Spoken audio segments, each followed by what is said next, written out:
Welcome back to Dark Skies. This is All Eyes on You Part 2. Last session, the group was investigating a murder scene. They have come to some conclusions. They have some leads, but they were trying to get some information regarding a data shard they pulled out of the false leg, or a pocket rather, inside of the leg of Orion Ono. It ended up having an engram on it, or a soul killed construct of a person in it.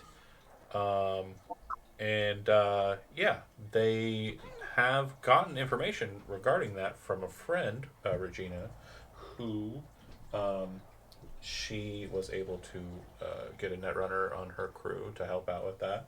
Um, they've learned that it is an individual named Anika Chowdhury. The engram appears to be Arasaka in origin, due to the nature of the soul killer method. And there is a file on the cyber deck that had specific coordinates that appear to be related to Boxville, in the south portion of Night City. Boxville is a unique location to our version of Night City. It is a combat zone that is a part of the junkyard um, area up there.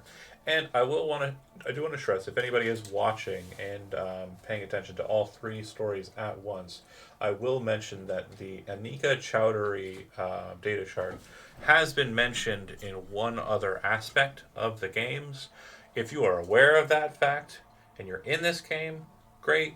If you are aware of that aspect and you're not in this game, for those who aren't aware of that aspect, just keep it to yourself. It's a funny bit. It's a funny bit, but I think character crossover might lead to out of character in collusion and shenanigans for what some might call the win, and I don't want any of that. It's not fun for me. Although it'd be funny, but yeah, just not ultimately what I want. Okay, so you've been told where this Barry, a cyber psycho that is a problem for Regina, a current problem. And when I say problem, I mean to say she is in the business of getting cyber psychos and detaining them before they are descended upon by MaxTac. This evening in particular, the reason why she says it's taking MaxTac a couple of hours, which is what you kind of have window wise, is because there are two other cyber psycho attacks that have happened in the evening here that are currently on priority, and due to MaxTac's numbers being quite possibly harmed in numbers due to circumstances during the summer. A number of their members being kind of dropped down. So yeah, Gino's aspirations to one day become a MaxTac member may eventually be fulfilled, but we shall see. Um, the group, after kind of resolving their matters with Regina, will have kind of gotten information regarding the industrial zone, and on our map, we're specifically focusing here.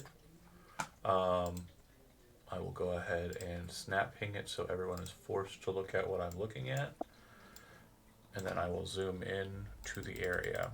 So we understand what we're looking at here. This is the industrial zone, kind of south of the Chu plants and the nuclear power plant, as I mentioned.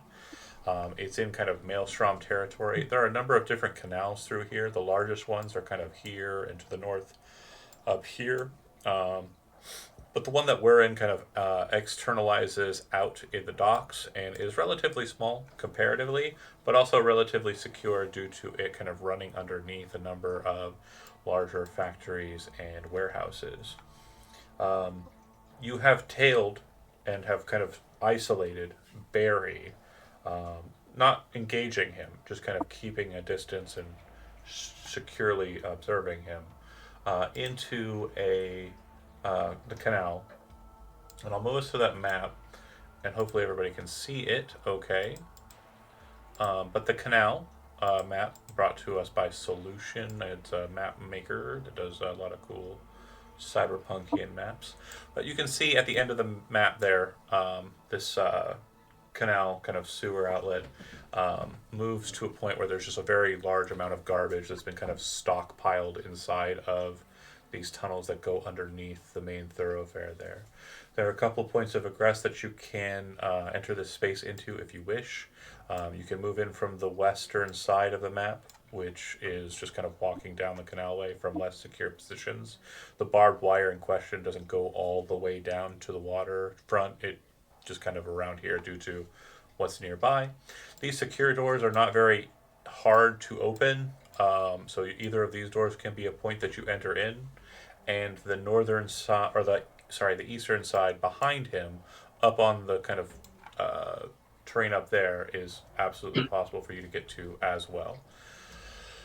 That said, engaging him directly is up to you whether or not you want to do that or if you have other plans. Let's discuss a bit about the terrain before we get too far into it. So this is the first combat we could potentially have. Like, we've had some close calls, but this one's possibly the more closerest, for lack of a better way of saying it. But let's discuss 2 meter yard or 2 meter / yards for each square. You can see the squares there.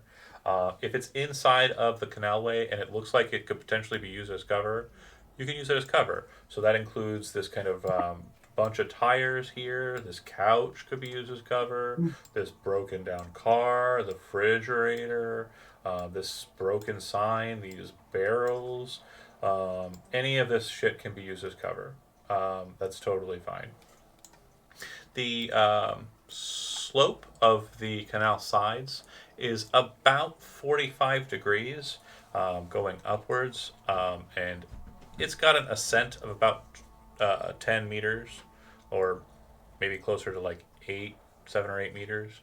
The ladders make it easier for you to progress up and down the sides, and won't incur any penalties for movement.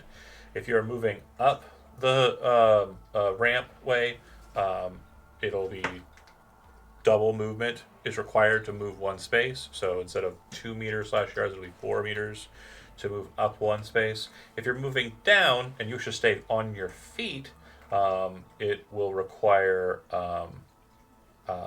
trying to think of the name of the skill off the top of my head, but effectively a balance, a check for balance. Like acrobatics or something. Which I think is called athletics, yeah, in this game. Athletics, yeah. So it'll be an athletics check to be able to maintain your balance on the way down, that you can move down just normal speed. If you fail that check, which will be DV13, then you'll fall on your ass and you will slide, still costing you your movement, and you'll be deposited on the ground prone, which will require an action, the get up action, to stand up from. And I think that's it terrain-wise. If there are any other terrain features that you're curious about, feel free to ask. But everything else is pretty much as you see it. What you see is what you get. So, obviously, in character, you have kind of pressed him to this point. You are probably all still working together closely as a group. And just let me know how... And again, you didn't press him physically. There was no engagement. You've just kind of followed him to this location. So, how would you like to proceed?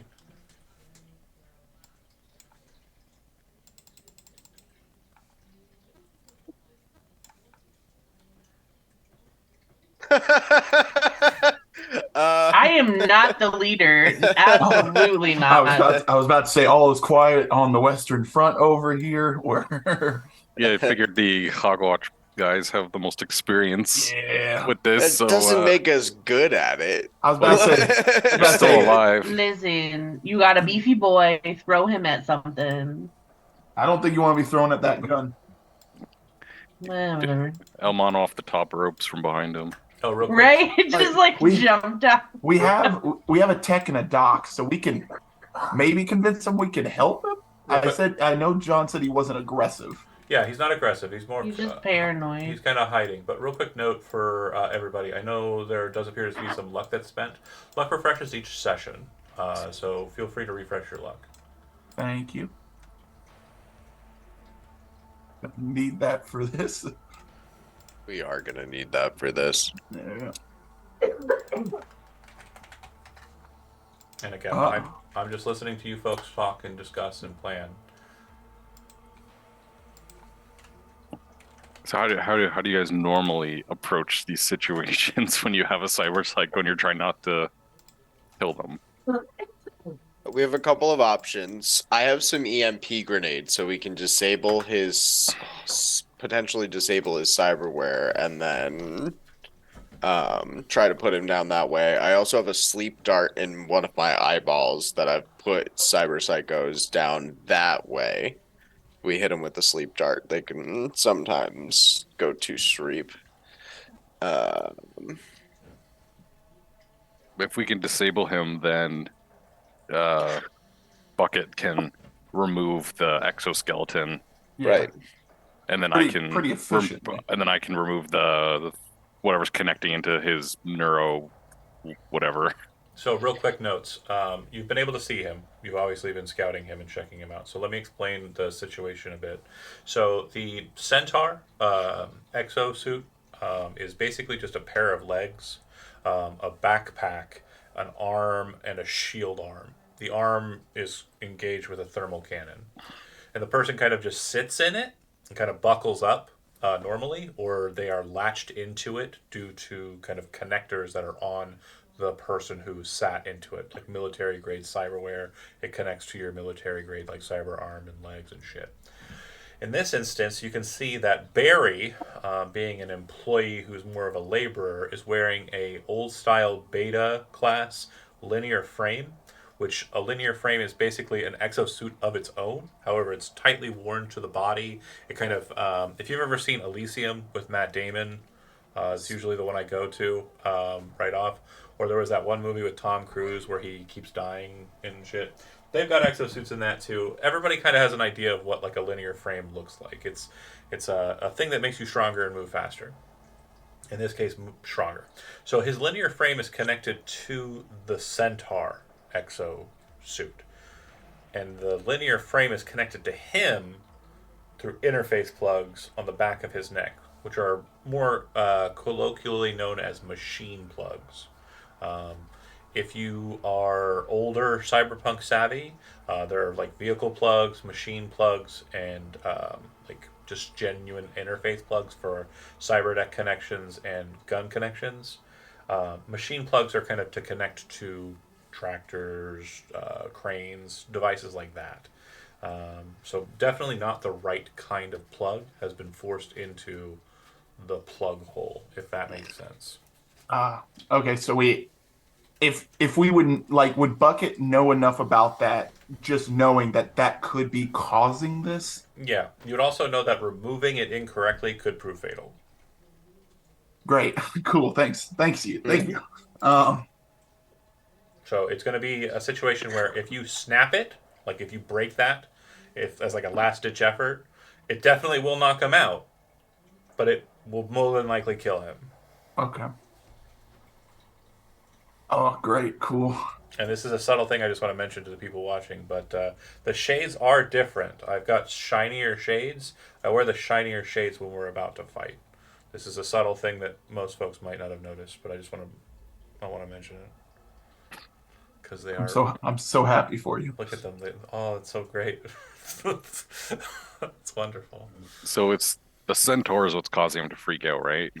The Yeah. linear frame is his normal work attire, and then he plugged into the centaur, and that set him off. Right. The linear frame is now connected to the centaur, and from that point is when he seems to have gone psycho, according to Regina. And the port that connects the frame to the centaur is also at the back of the neck, or is it? So the frame is attached to the centaur through those connections on the arms and legs and such. So basically, it extends the machine. But the frame being plugged into him is basically like the best way to think of it is the linear frame is acting as the wire, the extension cord from exosuit to person. Okay, but it's the wrong plug. So It's a bad splitter. yeah, it's connected. It's connected poorly at the exosuit to linear frame connection, but because of that, the wire that's very easily removable from the back of his neck to the linear frame, if that's pulled, it'll kill him. Okay. If it's almost pulled like- incorrectly. Yeah, if it's removed incorrectly. So basically, it's kind of similar to like when a net runner connects to like the net, not just data checking or virtuality, like when they're hard tethered to the net, if they get removed from it suddenly and it's a bad split, they will die because they're locked in. They're connected to the device, the machine. But if Bucket did it, but if he does it good, then he'll Yeah. just Yes. then it's fine. Yes, but it's going. Okay.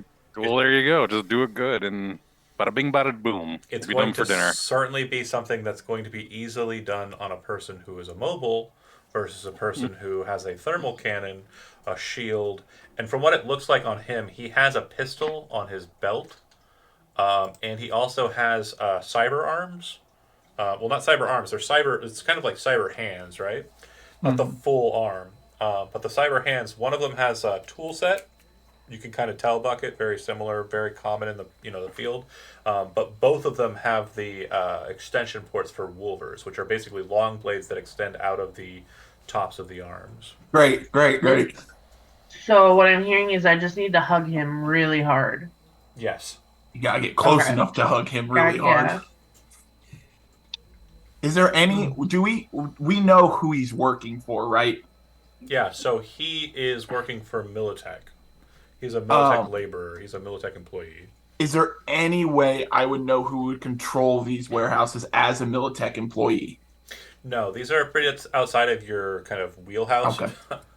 I was wheelhouse. The main thing that you kind of focus in, this is basically laborer bullshit. This is not stuff that you deal with.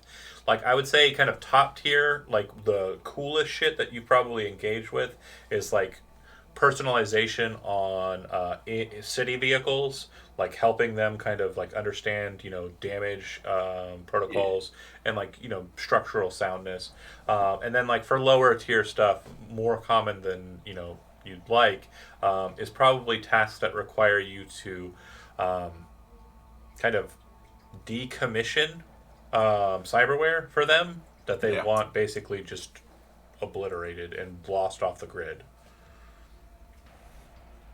To the group. Is there any way we think we can convince this dude that I'm here from Militech to fix this problem? Do we think there's any persuasion that we could pull off to convince this dude I'm just here to basically perform maintenance on him? I mean, it has some leftover pierogies. I like the pierogi idea. I think it could work if you just explain, well, because he's going to see a cop and cameras. And like I think you could explain away my presence pretty easily if you're just like, hey man, we're here to help you. I'm gonna get the tech off, and then the doc is gonna make sure like your neuros are all firing good. That's fine. But if he's like, well, why'd you bring a cop with a huge gun and a big muscle guy, and then a guy to film it all? He might start freaking out. So I think you're going to need to explain like why they're here, or without, because he's paranoid, right? Yeah. Yeah. Like he might think, oh, these guys are about to film me getting wasted, like to make some money or something, like. Or this giant guy's gonna kick my ass. To be clear, Cam doesn't carry around a camera. Cam is the camera. He has that like Yeah, that's all. optical I'm stuff. basing it off Yeah. like your character art has all these cameras on his head, so Yeah, it's just multi-optic eyes. yeah. So I just want to make sure we understand, okay? There are gradients of cyberpsychosis, and these would be things that Cam and Gino are aware of Yeah, due to right. their profession. So cyberpsychosis at its just genuine kind of like start point, we're talking about borderline cyberpsychosis, is very similar to like dissociative disorders. It's a mentality where you kind of remove yourself from reality, and you're kind of entering into a state of you're not even really real, right? Once you enter into cyberpsychosis and go full, like just cyberpsychosis, not extreme, just full cyberpsychosis, it's very much a situation where you exhibit like very extreme emotional properties. Okay.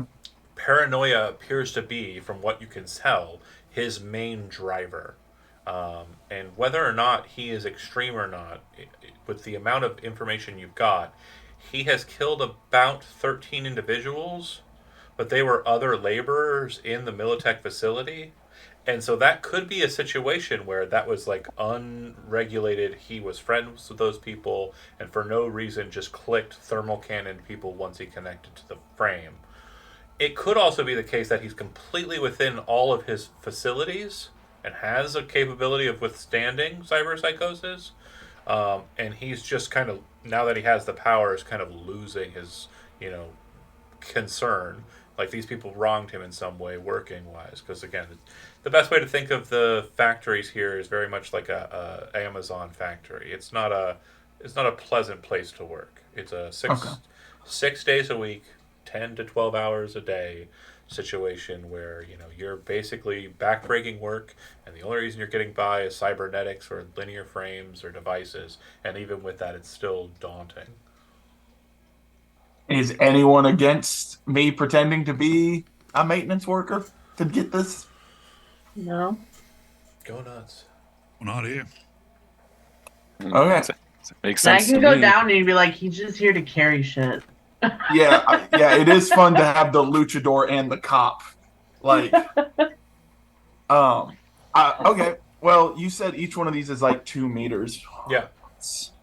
What do you want to say? We're like, what? Well, you can position 50 yourself to wherever you 60. want. I don't want to move yet, John. He's got a cannon. Again, you can start from whatever angle Well, you like- want, is what I'm trying to say. Do you... Yeah. So he's about 60. 64 meters out.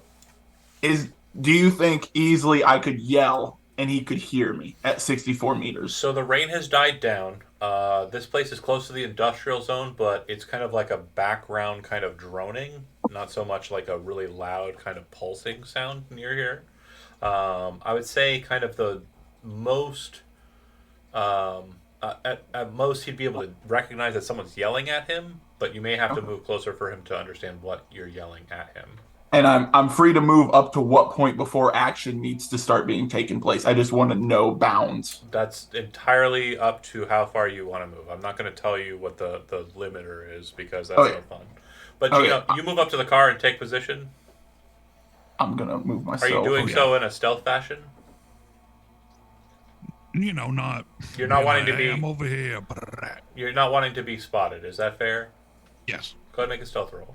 And then Cam, you're moving up to those canisters. Are you doing so from? Same, yeah. Go ahead and make a stealth roll. 17 for me. Okay,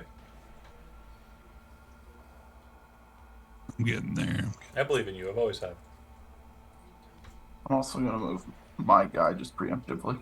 And you don't need to roll stealth if you're not trying to hide. I'm not. I'm walking like with my hands up, like as disarming as possible to this guy.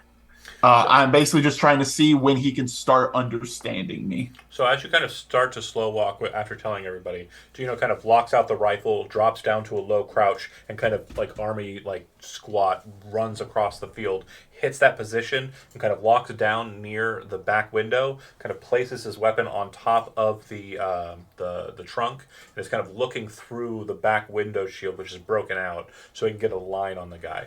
Cam, less kind of low to the ground, but still kind of like hunkered forward, starts charging forward, but like with a grace that's a bit like, whoa, crazy. Twinkle Toes just moves across the thing, right? Hits that position, drops down to a low position. He's got the pistol out to the side, and his camera's kind of locked down. Actually, gonna draw a bow. Bow I have is the out. Arasaka Hawk bow, so half bow, so I pull that out and Okay. aim that down. So before he starts his canter over there, he drops something that you didn't even know he had on him, and it shoots out like it's like Hawkeye from the Avengers movie. Like the bow kind of snaps out and Yes. pops out like that. Are you farting? Jesus. Well, no, they're not fighting. They're just taking defensive positions just in case stuff. They're goes setting south. up. It's better to Oh. be ready for a fight if a fight is about to start than to presume a fight is not going to start. Oh, sorry. I forgot to mute myself. I was actually talking to someone in the room. Got it. Okay. Then Buzzard and Elmano, if you wish to do anything preemptively, you can. And again, as I said, you don't have to start from the west side. You can start from any point on the map of the points I talked about. Oh, Do you want me to like get up behind him? if you think you are Be high stealthy above enough, yeah. How high up is that? You said like 20, 30 feet? 24 so feet? It's about 10 meters up. 30 feet. Yeah. Okay. Oh, no. Elmano, how good is your fall technique to grab? Ooh. How are you Where at is that? That? How are you good at like coming off the top rope? It's Is that not- one of your specialties? So falling is a very interesting fact, or part of Cyberpunk, which we really haven't determined much on. It's page 181. You can fall 40 meters at the end of your turn. Um, at the moment, they are no longer on solid ground. If an edge or ledge is nearby, they get one attempt to save themselves. No check is required if you have a grapple hand, grapple gun, etc. Upon hitting the ground, characters who fall 10 meters, yards, or more take 2d6 damage for every 10 meters, yards they fell, soaked by body armor. And unless they then succeed at a DV 15 athletics check, also suffer the broken leg critical injury. Characters with 2 cyber legs do not take this damage or suffer the critical injury. However, cyber legs do not prevent the damage or critical injury if the fall is greater than 30 meters, yards. Okay. Okay. At this point, That's gonna be a no for me. yeah, I don't. Yeah, that's a lot. That's a lot. I mean, I have 14 in athletics, but like, Yeah, but a fall's a fall. You'll take It's two one of d. those You'll things. take 2d6 damage, which will be soaked by your armor. okay. So it's So I not. mean, It's not the worst thing. um, ever. If you, the Unless big I, like- question is, if you miss, can you soak a cannon shot or a pistol shot as well combined with that if something goes wrong? Yeah, because remember, you're going to be point blank in front of him, and you have to do it at the end of your turn. The falling. I don't think it's worth it. If you want to do it, no. Okay. go character wild, but I do I guess not you think could that's worth it. fall decidedly as your movement and take no other movement. I'd be okay with that, and take an action. Yeah, I mean, like, if he's going down, he's gonna jump down. Yeah. So yeah, it's up to you. It's risky.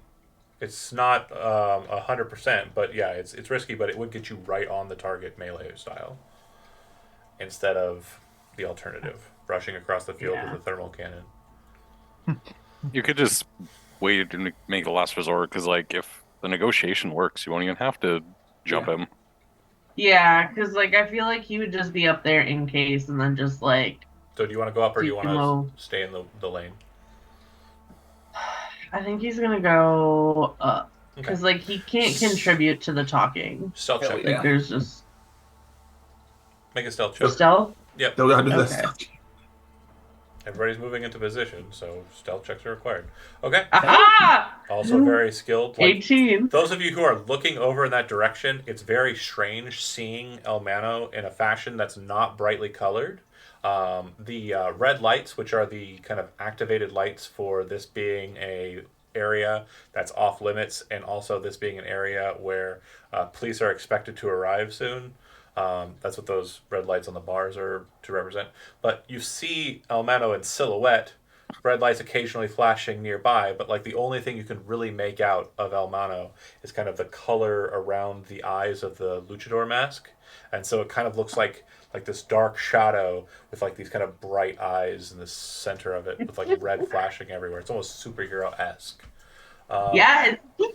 So, Bucket, you're walking straight. Buzzard, you're the last one I need on the docket. You can stay back, hold position, or you can move up if you want to get to like the car or whatever.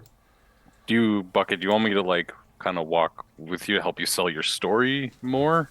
Since, like, we'd be the ones working on him? Or do you want to do it take it solo? Real question, real quick. Since we had known each other a little bit, but not a lot, would Bucket get the sense that Doc can handle himself like athletically? No, he looks like an old dude. Yeah. Okay. Very fashionable old dude. You've known him for an evening or 2 evenings. I would look at you, Doc, and be like, hey, in just again, like respect to the old man, like stay back. I don't in my brain, like as Bucket, like coming from where he comes from and knowing the Ripper Doc for a hot minute, knowing he's been there for a hot minute, doesn't want to lose 2 pillars of a community in his area if something goes really south. So I would ask for you to stay back at least a little bit away where one shot doesn't get both of us, basically. I was gonna otherwise I was gonna maybe go up top just so I have a good view of like the situation. If that's Yeah. what you want to do, 100%. Because then it kind of gives me a bird's eye view. So if like let's say a firefight breaks out on either Cam or Here, Gino get a catch a blast, at least I can kind of see which how one? messed up they get. Which one do you They're- want? Up, like be more up here, Okay, so like just kind of coming through the gate. Yeah, Is once there you like a railing there? So it's like a little walk, right? And then it kind of moves to a drop where the lights are, which is only about 2 or 3 feet, and then there's like a concrete top to the ramp, and that's like another space you can kind of walk on. But then once you kind of commit past that line, it's downhill from there. But everything else is pretty much walkable up top. Just don't get too close to the razor wire. Okay, so like if I was standing like here, like you're essentially fine. in razor wire. No, Okay, if just you were pushed up one, you'd be razor wired. oh, you get pushed into it. You could Okay. get pushed into it. Yeah, that is a possibility. Okay. Yeah, I'll just kind of chill back here for now then. And Go ahead and make a stealth check. Yours is a observe lot it. lower than everybody else's DV. You got a DV of 6. okay. And that is under Stealth is under body. body. 16. So, yeah, the highest of the DVs was El Mano's, which was 15. The John one was the one that was preset, 11. Cam's was a little different, so I augmented it, 13. But everybody got their stealth checks. Okay. Cam, where you're positioned, and Gino, where you're positioned, you're kind of paying attention to the individual, trying to scout out what you can about the centaur, information about it, etc. So the way he's kind of positioned is the legs are kind of like hunkered down, like he was like squatting. However, he's not squatting. The suit is squatting, so he's kind of still standing, but he's standing in legs that have formed a squat. So he's kind of standing there, and it looks like he's got his arms crossed over his chest, his head down, and he's just kind of like not moving. His right hand, or rather the exosuit's right hand, is down, but it's still kind of burning red hot. And you can see that there's a little bit of smoke kind of moving off of the barrel of it. And it doesn't appear to be from the barrel. It's because the hot barrel is kind of touching a trash bag, and the trash bag is actually burning and melting. Cool.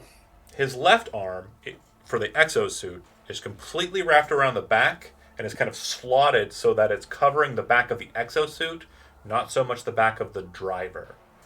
And from what you can tell from your position, Cam, Gino does not have a perfect beat on this, as there's just a small amount outside of the shield that you can see, and there appears to be a very large thermal battery on the back of the unit that is, it kind of like has those hazard signs that denote that there's an explosion hazard, fire hazard, everything you expect from a Tesla. I mean, a battery like this.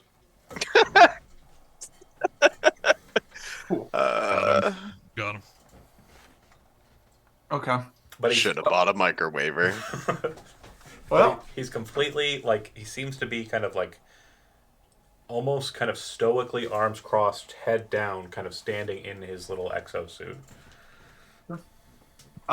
Bucket would start asking. We know this guy's name, right? Barry. I would start yelling, "Hey, is that Barry?" It's not. I'm- It's not Jerry. It is Barry, Barry. yeah, It's Barry. certainly not Jerry. No, sorry, I didn't mean to say that. No, it's okay. It's definitely Barry. No, you didn't say Jerry. I'm just making okay. sure that folks know. I know the difference between Jerry and Barry, who are both NPCs in this January running shenanigans. This is Barry. I'm telling you, real Barry. Okay, so you approach and you say, Sure. "Is that Barry?" Yeah, my hands are up like, "Hey, I'm looking for Barry. Was sent out as a maintenance man from Miltech. Heard there was something going wrong with the suit." There's no reaction from him, but the suit. Cannon arm moves out and points towards you. Shield arm moves around to block the front of him as the suit moves like with him in it.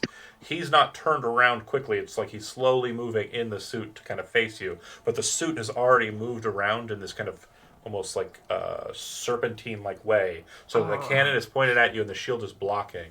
And he says, and this is a very strange moment for you. When he speaks to you, it sounds like there's audio like adjustment here happening. And I can't do it because throat singing is not a thing that I've practiced. However, for you to understand, it sounds like there are two voices coming out at the same time. One sounds like a dude, and one sounds almost like robotic, but that kind of like, when somebody gets on Discord and they're talking to you, but they are not having a good time with their internet and like it sounds bad, like Steve earlier. Like it sounds like that. It sounds like both voices are speaking in unison, however, and he says, "Who the fuck are you?" And he points the gun at you, and it's glowing red hot now instead of just a cool ember of glow. Yeah. I would say, hey, I'm just another dude with Militech. Just coming out to repair.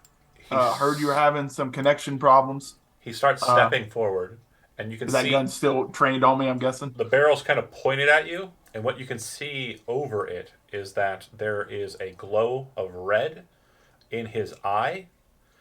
Great. So you would know that he is scanning you. You're a tech. Okay. You understand that red typically means that a scan or like data is being read. And he says, "They sent somebody?" I mean, that suit you're wearing is expensive. Same with the gun. Of course, they want their asset back. Yeah, but I killed like a bunch of their people. This is Night City, man. I seen people die on my way here. What do you mean? That happens. They're gonna get new laborers next week.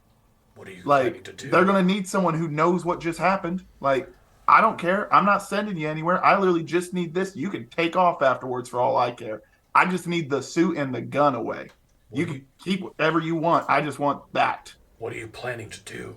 And as he kind of says that, you can kind of understand that he's like not really buying into everything you're saying. It's kind of now he's like focused on what your plan of attack here is.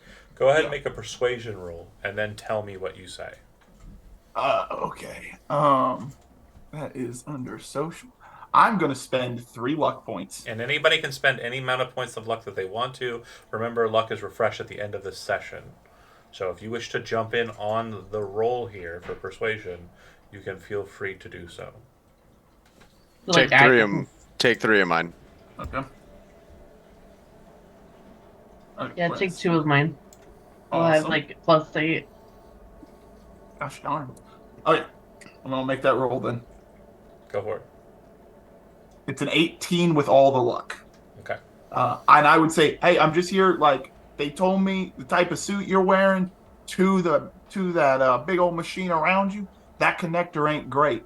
So I'm just here to just disconnect that and get you out of that suit.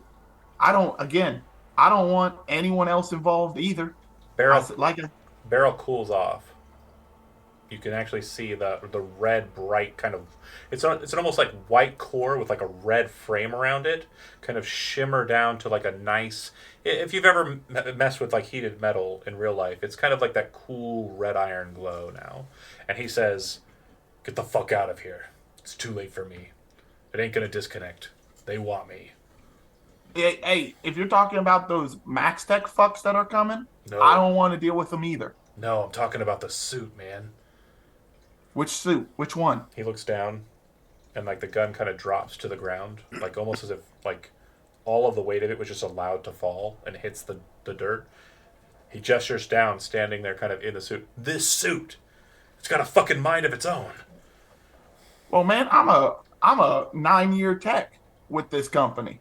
I can get that plugged out of you. And I said, we can take you. I got a doc. I got a ripper doc that knows shit real well. So he gives you the opportunity to leave.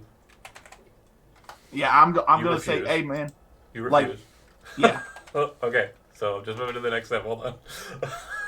Sorry. Don't hurt me like this.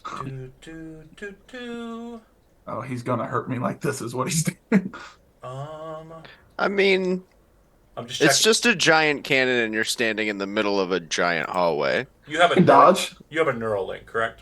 Yep, had to. Didn't want one, had to. Okay, standard quality, nothing special on it. Okay.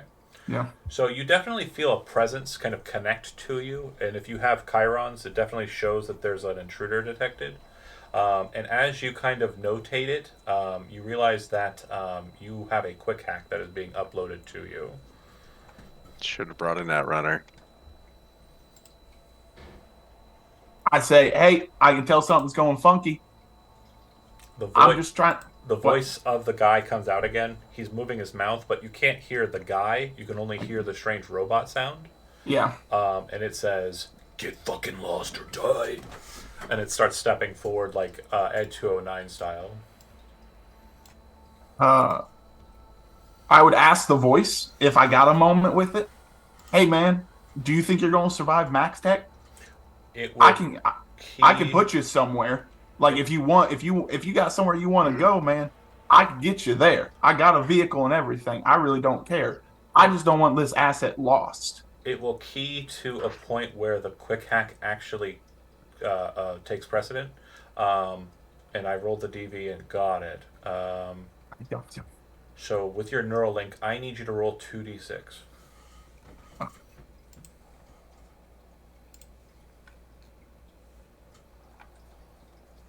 Okay, so you're going to lose that much humanity. Great, cool. This humanity loss is not permanent. This is known as a humanity crash, quick hack. It will last for 1 hour. If you are, or sorry, it will last permanently. If you are able to rest for 1 hour, the humanity loss is absolved. Okay. So basically, imagine your character's kind of worst imaging of how this is Yeah. going to take place, and that's literally what pops into your head. And you can actually tell that the whatever did this to you, whatever forced this thought into your head with the quick hack, is also having the same crash because you watch the guy's face kind of twist as if he was like stabbed in the chest. And he starts dragging the cannon up, but it's this very slow, kind of deliberate press upwards. But the whole time you can see it's starting to activate again and start to reheat. Okay. At this point, oh man, that sucks. Okay. Uh, well, I feel like there's not too many options. Does anyone else have anything to comment in before most likely I start moving away? Taking 70 humanity is a little rough, but like I got plenty of that to spare. I could take that 3 or 4 more times before it really becomes an issue. It's not its Like, only quick hack, but yeah. well, yeah, I assumed that because it's you. Um, but but does anyone else have anything they want to try? I don't know what that sleep dart range is or how long it takes effect or anything like that. I am afraid the shield is just gonna block the sleep dart. I only got the one shot. So, Okay. a real quick note in addition to the rules for Cyberpunk Red. Cyberpunk Red typically allows you, if you have a reflex of 8, to make an evasion check against range attacks. It does not stipulate whether or not it's an attack that's made by a source you can see or not, which for Oh, me thanks. is ridiculous Yeah. and I hate, and it definitely caused problems in our earlier series. So I did what every good storyteller in these kind of games does. I changed the rules. So if a source is not aware of an incoming range attack, they do not have the liberty to attempt to block it. The auto shield that they have in question counts as cover, but only against opponents who it is aware of. Okay. So if I'm aware of you, the auto shield will block. If I'm not aware of you, I cannot use it as cover because I'm just a guy standing here in a suit. The other thing I'm concerned about with the sleep dart is that this thing seems to be operating autonomously because Yeah. we've heard the voice without him. So I'd rather throw an EMP and If see if you we if can you get an got one, EMP off. I do. I have 2 EMPs and 2 flashbangs in my bag. So if I can roll one out right now before that cannon goes off, that's where Cam is. Okay. And like I bet Cam like holds up an EMP grenade to Bucket and like Bucket's right next to the car on purpose. There are no rules for ambush, but what I want to determine, because this is very determinant on whether or not it is ready to fight, or if it's in, because again, it's in a very kind of giving mood with Bucket. It is not wanting to obliterate Bucket. It told him to get the fuck out of here, right? I mean, its first shot probably won't even be directly at him. It'll be like a one of those warning shot, yeah. warning shots, right?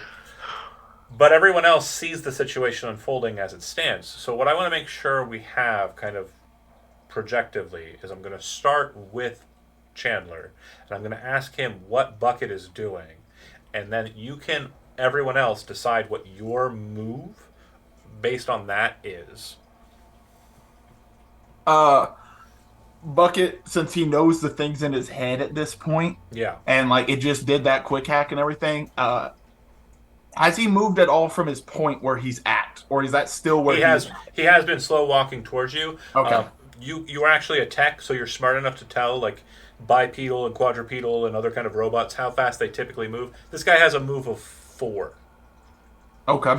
So he's not going to be like running around the scene. Sprinting. He's not going to Yeah. Shriga through people. Like that's not happening here. Yeah. This is very much just a guy who is like Ed 209. He probably can't even get upstairs. Okay. I would just say, hey, that hurt. There was no reason for that. I'm not trying to do anything. Okay. But hey, if we don't want to be here, I'm cool. I guess in a physical sense, are you darting for cover? Are you running away? Are you kind of? I am slowly walking at an angle towards where Toward the the car car. would cover me, Got but it. slowly at an angle. Not like I'm not jumping over. I'm not dash. I'm trying to like again hands These are- up. Backing up, hands up, like Yeah. in a diagonal that way. So let me explain the scene for everyone else, and then we're going to move into a round of initiative that will happen during what Chandler just said as his action and movement, and what I say right now is my action and movement. That gun comes straight pointed at Bucket, is bright red hot, and appears to be ready to fire. With the study that you've done, if you have weapons tech trained, you know that the thermal cannon does not shoot every turn. The thermal cannon will shoot, charge again, and then shoot. So every So if 3 if turns, he misses. yeah, every 3 turns it's thermal cannon time. Also, thermal cannon's straight shot. Everything in that line is taking the hit unless it's hitting hard cover and the damage is being stopped. So yeah, the cover. Now, John, is Well, that car hard cover? that cover I've is- already said I'm moving to That it. cover is made out of metal. You know metal is probably going to absorb a lot of that heat. Okay, I'm just making sure. Yeah, concrete would do better. You would know as a tech, but the car's okay. Okay. Honestly, the best thing on the whole field of battle for like ablating the thermal shit is the refrigerator. Strangely enough. Yeah, I'm looking at. I look like I saw Cam hold up the EMP grenade, and I start backing up Okay. again towards that direction. Perfect. So again, this thing has like stepped forward. We're at the limit of where I'm going. Cannon is pointing directly at where Bucket is located. And Cam, you're a smart boy. You can tell the targeting scope seems to have locked on to the subdermal grip that is holding the thermal cannon by the hand, and it's moving the weapon in actuation with the eye slot. It is a smart gun link up. So you're not dumb. You know that he's locked on to Bucket, even though Bucket's on the other side of the car. Mm-hmm.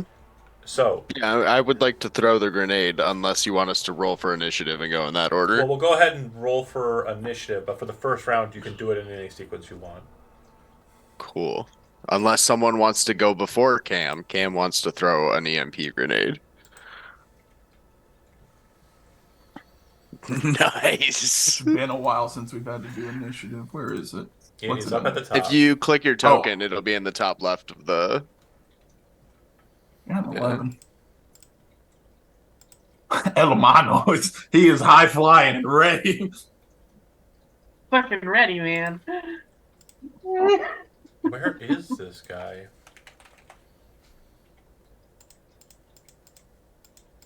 Where did I put Barry? Oh, I'm confused. Oh, here we go. Barry. I found him. Barry, where'd you go? I found him. I found him. Okay, so we are currently in. Yeah, so it would be that. Holy shit. Yeah, during the first round, we don't care. We're just going off of what everybody else is doing. So EMP grenade, correct? Yes. Nobody else is doing anything before that? Okay. Nope. Throw it. Athletics check. How? Okay. 12? Okay. I would have given you so much luck if you held on half a second. Sorry. So, okay. Got it. My mouse is being dumb. I really do need to get a new mouse. 18 to the me to the corner of him. So it's going to catch, but it's going to catch light. So it explodes out. It's going to get him, but it's going to edge him. It's not going to... That's unfortunate phrasing. gonna say.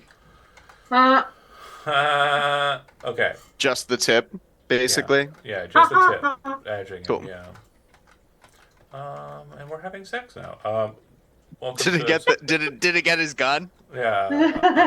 It'd be real cool for Bucket if it got his gun. I'm going to EMP and I am checking the rules specifically. Yeah, I have no idea how those work. No problem. Oh no. I just know there's something I've had from a mission from a long time ago. Man, I want that gun. I want that gun. You wouldn't be able to shoot it. No. For people outside of context, Bucket has a 20 in weapons tech and just loves weapons and vehicles. So Yeah. he just wants it for a collector piece. He doesn't want it to use it. He can't use it. He just wants it. If y'all fiend for other cyberware, I want the weapon. Anyone hit by your attack must instead attempt a DV-15 cyber tech check. If they fail, the GM chooses 2 pieces of their cyberware or carried electronics to become inoperable for 1 minute. Since you were specifically declaring that you were trying to go for the exosuit, not the driver, the goal is to disable the gun, and the goal is to disable the legs, right? Ideally. The exosuit and the shield. Yep. The shield potentially.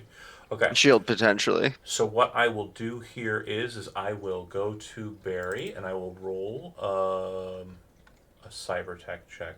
You all saw my roll out, or did it go to me? It went to you only. Good. We didn't see anything. We saw Barry's initiative, but we didn't see Barry's because it other dropped roll. on the dig. Yeah, but gotcha.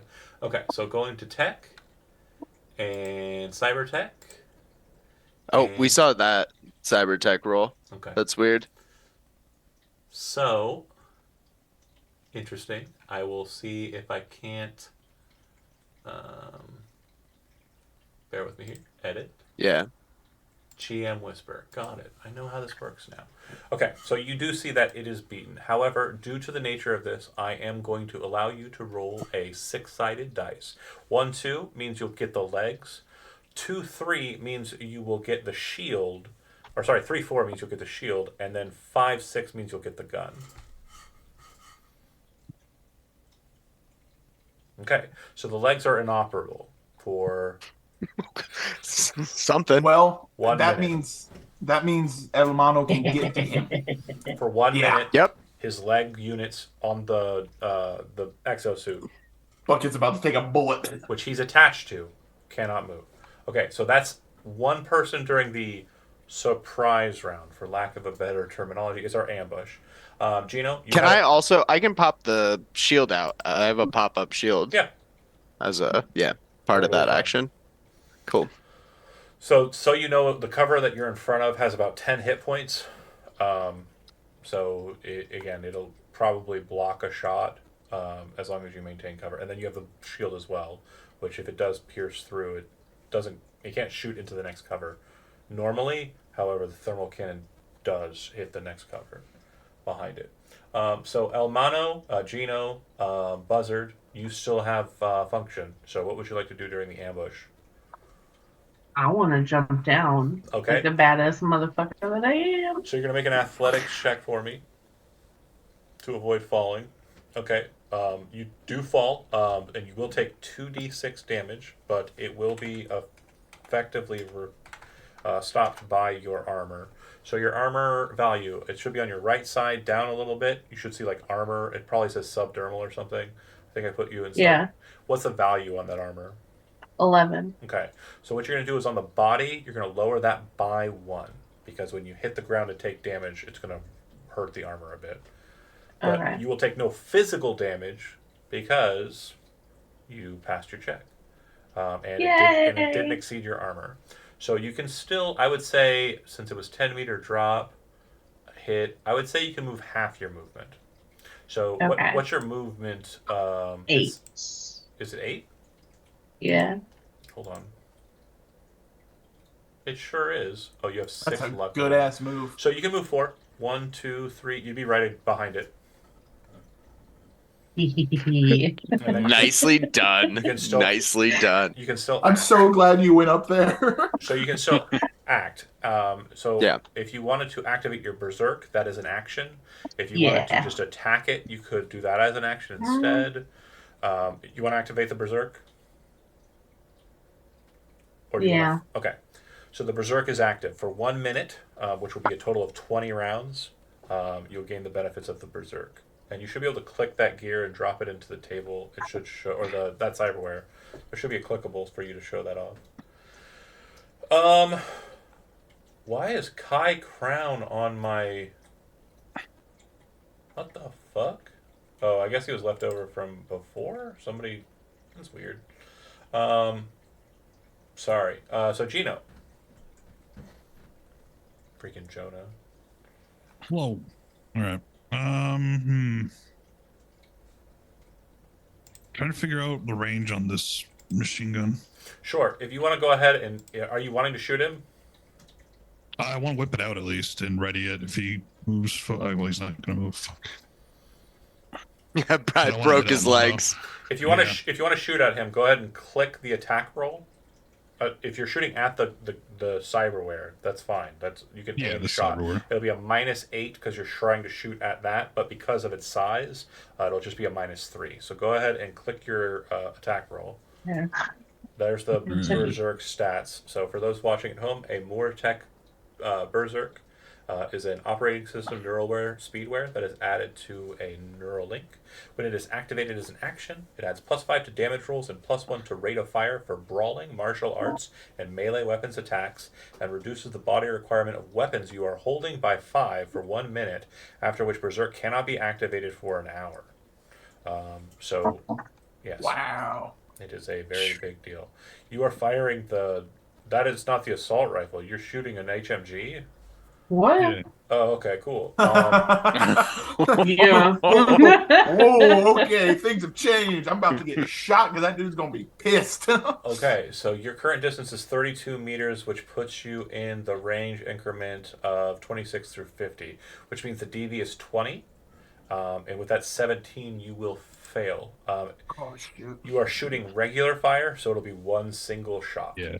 Yeah. If you wish to auto fire, there's an auto fire switch mechanic, which switch it over. Just make sure that the auto fire damage, it should be changeable to 3d6 because the HMG has a heavy auto fire trait, which means instead of firing with 2d6 for auto fire, it rolls with 3d6. So we've got Gino, we've got Cam, we've got Elmano, we've got Buzzard. If you want to dip yourself down 1 square to Buzzard so you're behind the car, that's fine. And then last but not least, we have Buzzard. You meant Bucket, move him. Yeah. Buzzard, sorry.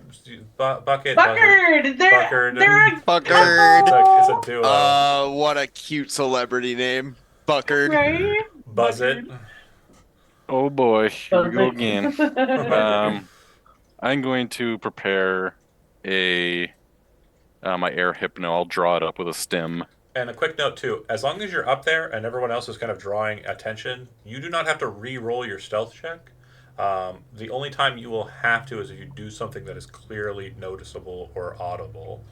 So if you want to move along the rail on the top there, get closer to him, like in a parallel sense, you may. Yeah, I'm just thinking it's probably better to stay closer to the people who are going to get shot at. Oh, to help them. to help them rather than do the damage. Thanks, Doc. Yeah, thanks. So I'll just. You said as long as I'm. So if I just position myself kind of like ready to slide the ladder, is that just I can?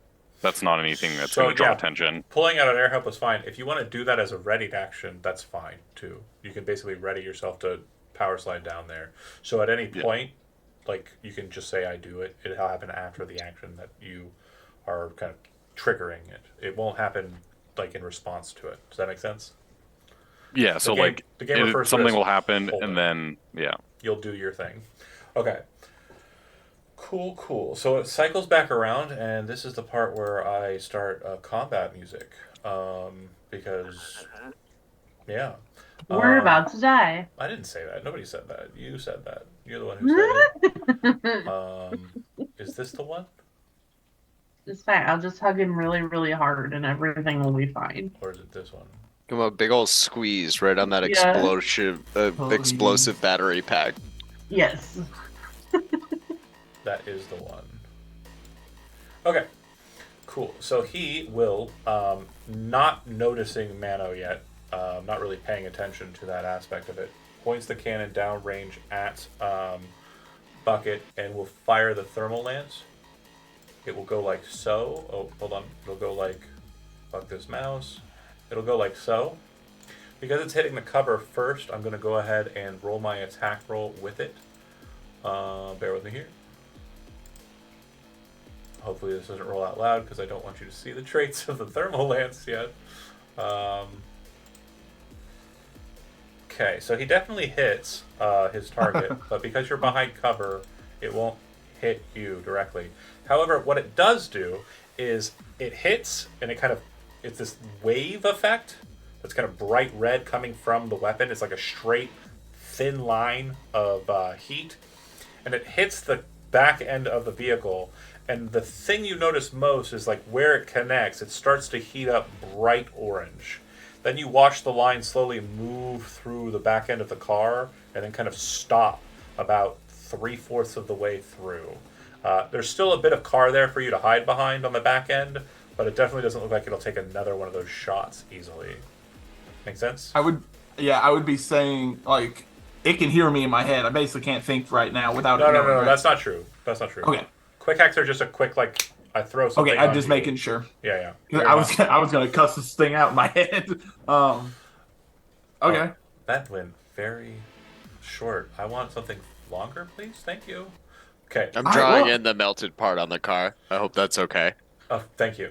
I wanted something longer. Immediately points gun at Bucket. Boom. That shoots through. He does not seem to be cognizant of El Mano. He does not seem to be aware of anything besides Bucket for the moment. And then at the end of his turn, as he's kind of shifting, you see his attention kind of shift towards Cam, and he kind of locks onto him. I will then take my second person during this phase's action, and I will begin uploading a quick hack on Cam. That seems like a problem. This one only takes one action. I will roll my interface check. Success. Go ahead and roll me a d6, Zach. 1. Okay. So that's good. this is good. For 3 rounds, at the start of your turn, you will take 1d6 damage direct to you. That is because How is that good? your Neuralink is over. No, if it was a 6, it would have been 8 turns. So you'll take 1d6 damage direct. This is because your Neuralink is overheating. Okay? Ow. Elmano, you are up and right behind him, and I am fixing the music situation. Alright. So, his legs are locked, right? Yep. So far as you can see, yep. What if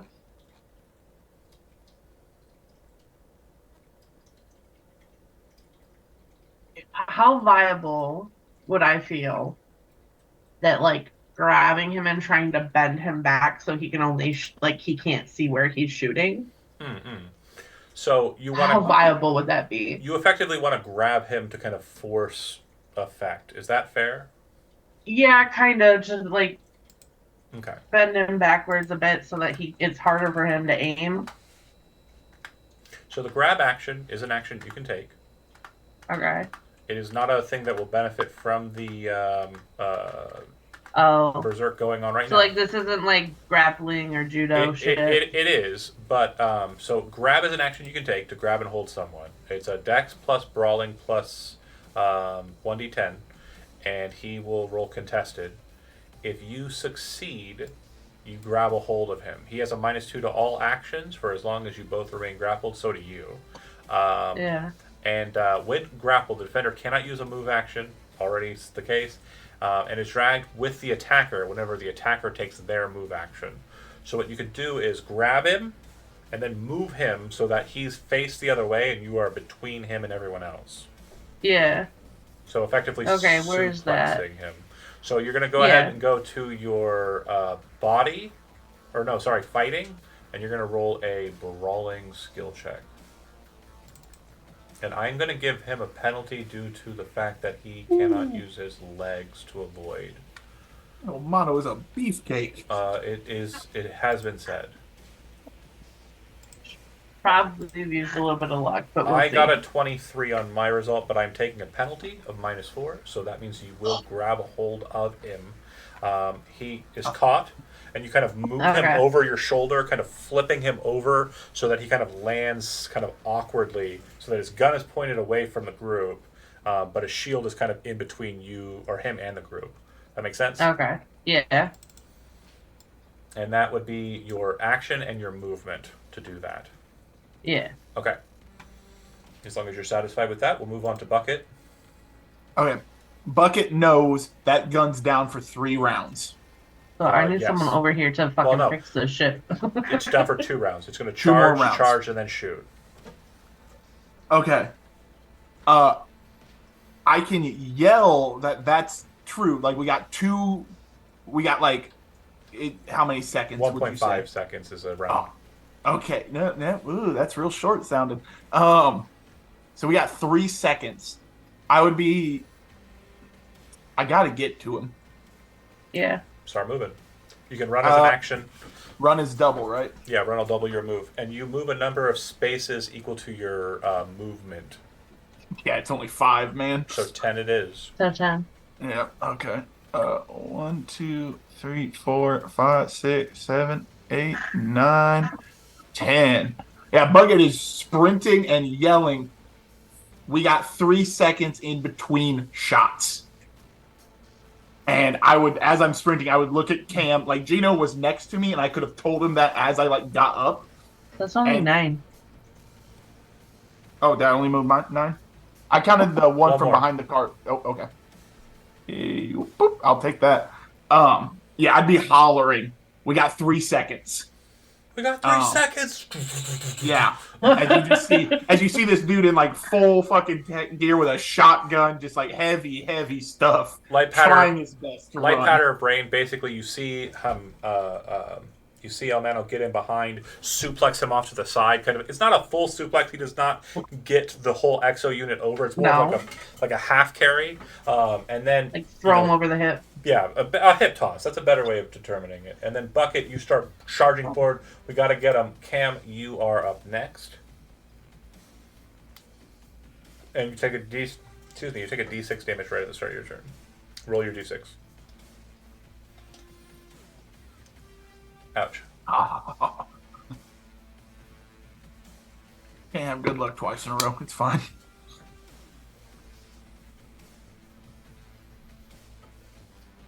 Ooh, okay.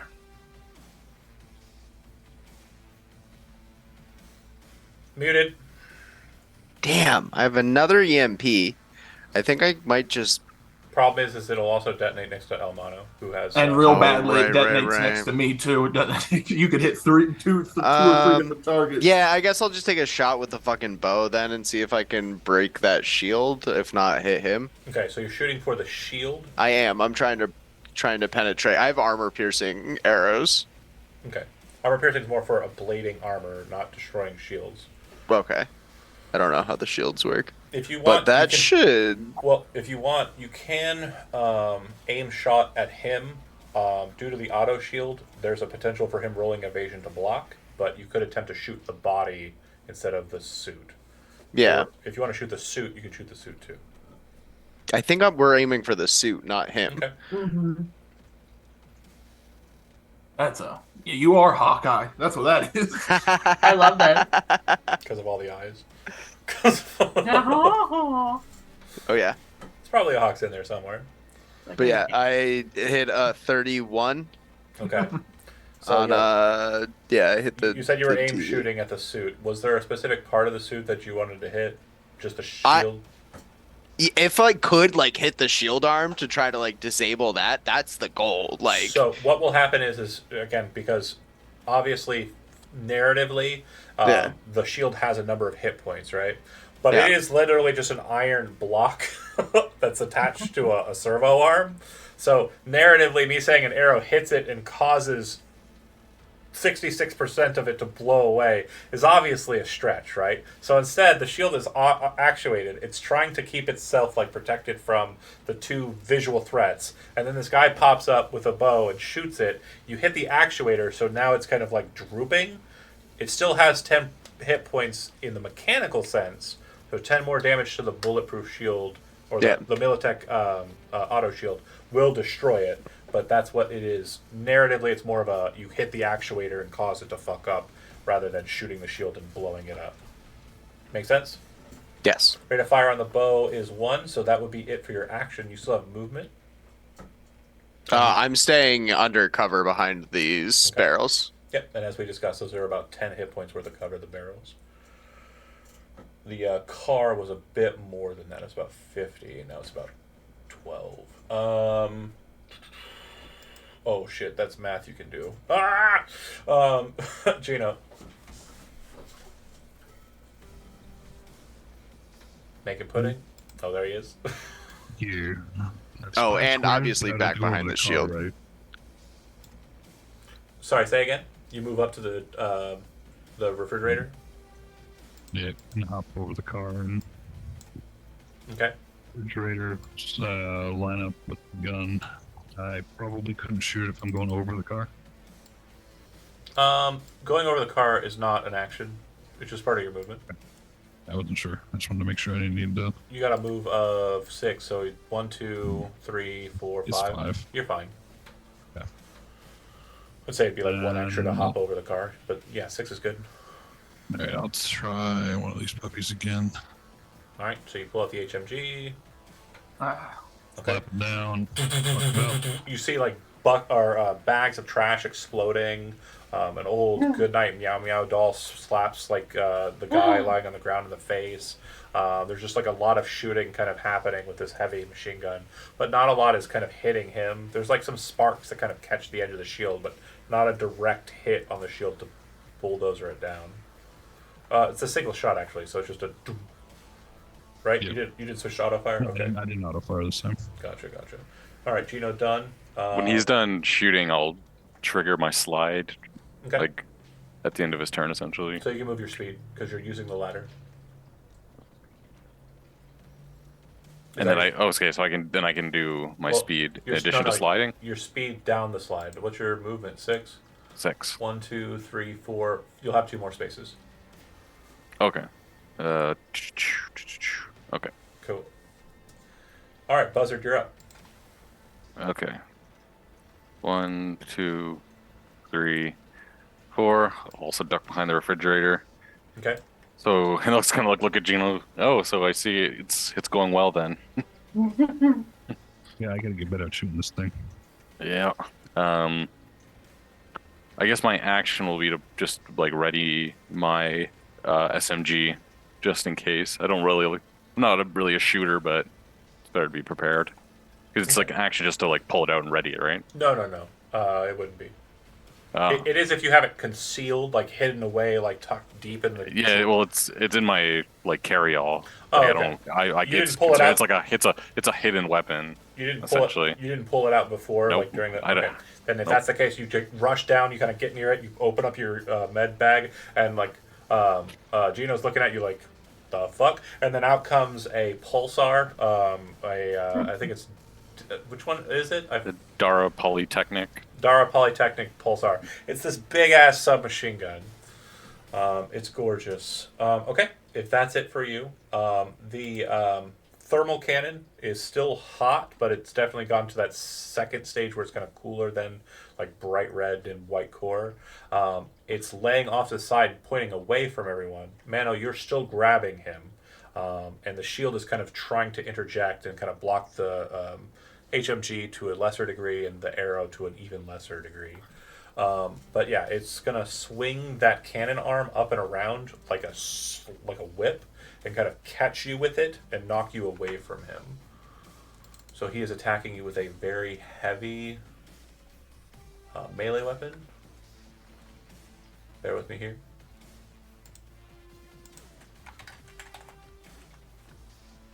Why is my mouse so bad? Gotta get a new mouse. Okay, so very heavy melee weapon targeting you. And swing. You can make an evasion roll. Oh, that's weird. It didn't add any of my bonuses.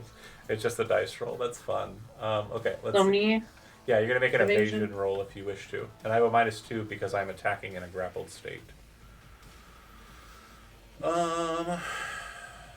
Weapon skill, melee weapon. Okay. And then close, and then we're gonna click it again just so I know my bonus. Okay, perfect. So he is going to hit you. It will be for Okay. the initial damage, which is 14. Your armor value on your what's the SP on your armor? 10. Okay. So he, with the very heavy melee weapons ignore half of your SP, round it up, and then do damage to you. So with a 10, it would be 5. So I'm dealing 14, which means you'll take 9 actual damage. Then drop down 1. And then your armor will actually drop down 2 because it's superheated, it's ablating twice. Okay. I get your armor afterwards. We'll be dandy. Well, I think hers is an internal. It actually repairs itself. Yeah. Oh, okay. So it's minus 9, right? Yeah, your armor should be at 8 right now. And Yeah. your health should be down 9. Okay. All right. Okay, do. It only gets the 1 attack, but then I act as my second compatriot here. I am currently in the duration portion of a quick hack, which means I cannot apply another one. Humanity crash is instantaneous, so I can immediately kind of use another one, but it is on cooldown. I will use a special function. So you will see that the eye glows red again, and it seems to be kind of focusing on El Mano. And in response to that, you're kind of grappling the exosuit and him a bit. You see one of his hands get free, drop down, and grab a hold of the handle of the pistol at his hip. Nothing happens besides that. That's it. So it goes to you, Mano.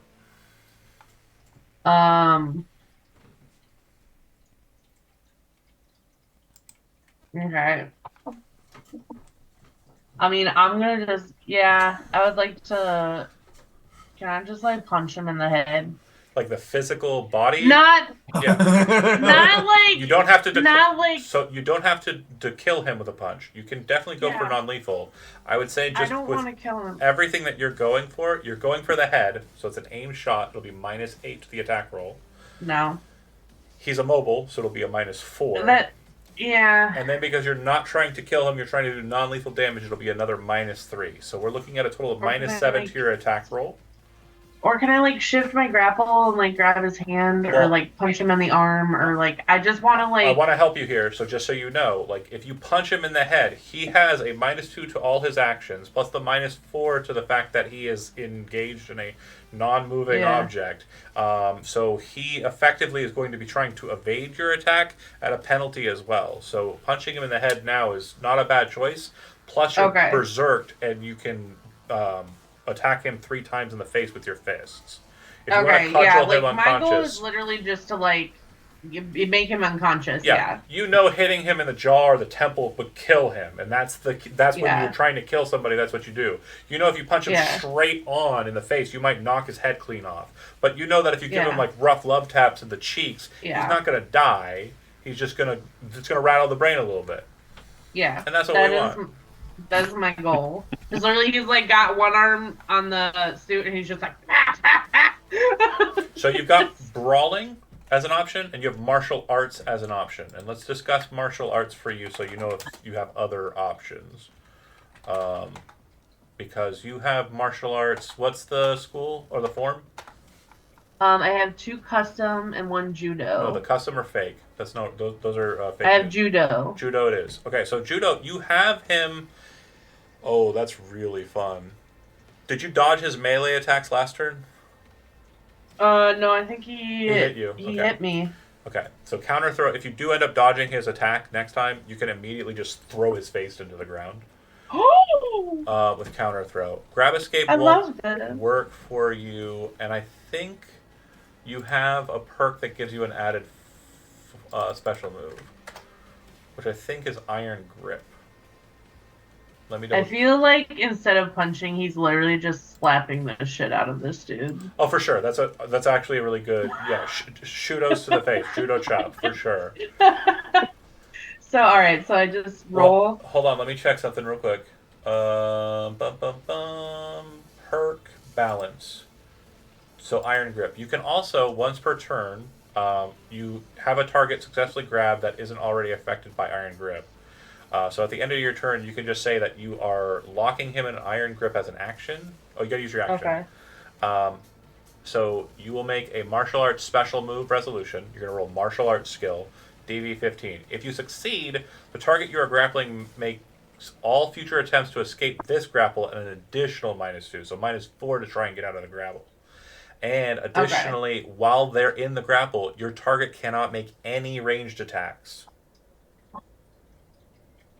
Oh, okay. That's fucking huge. So if you want Okay, to, as your so- action, basically like reach over, grab the gun that just swung at you, Yeah. and like push that shit into the ground.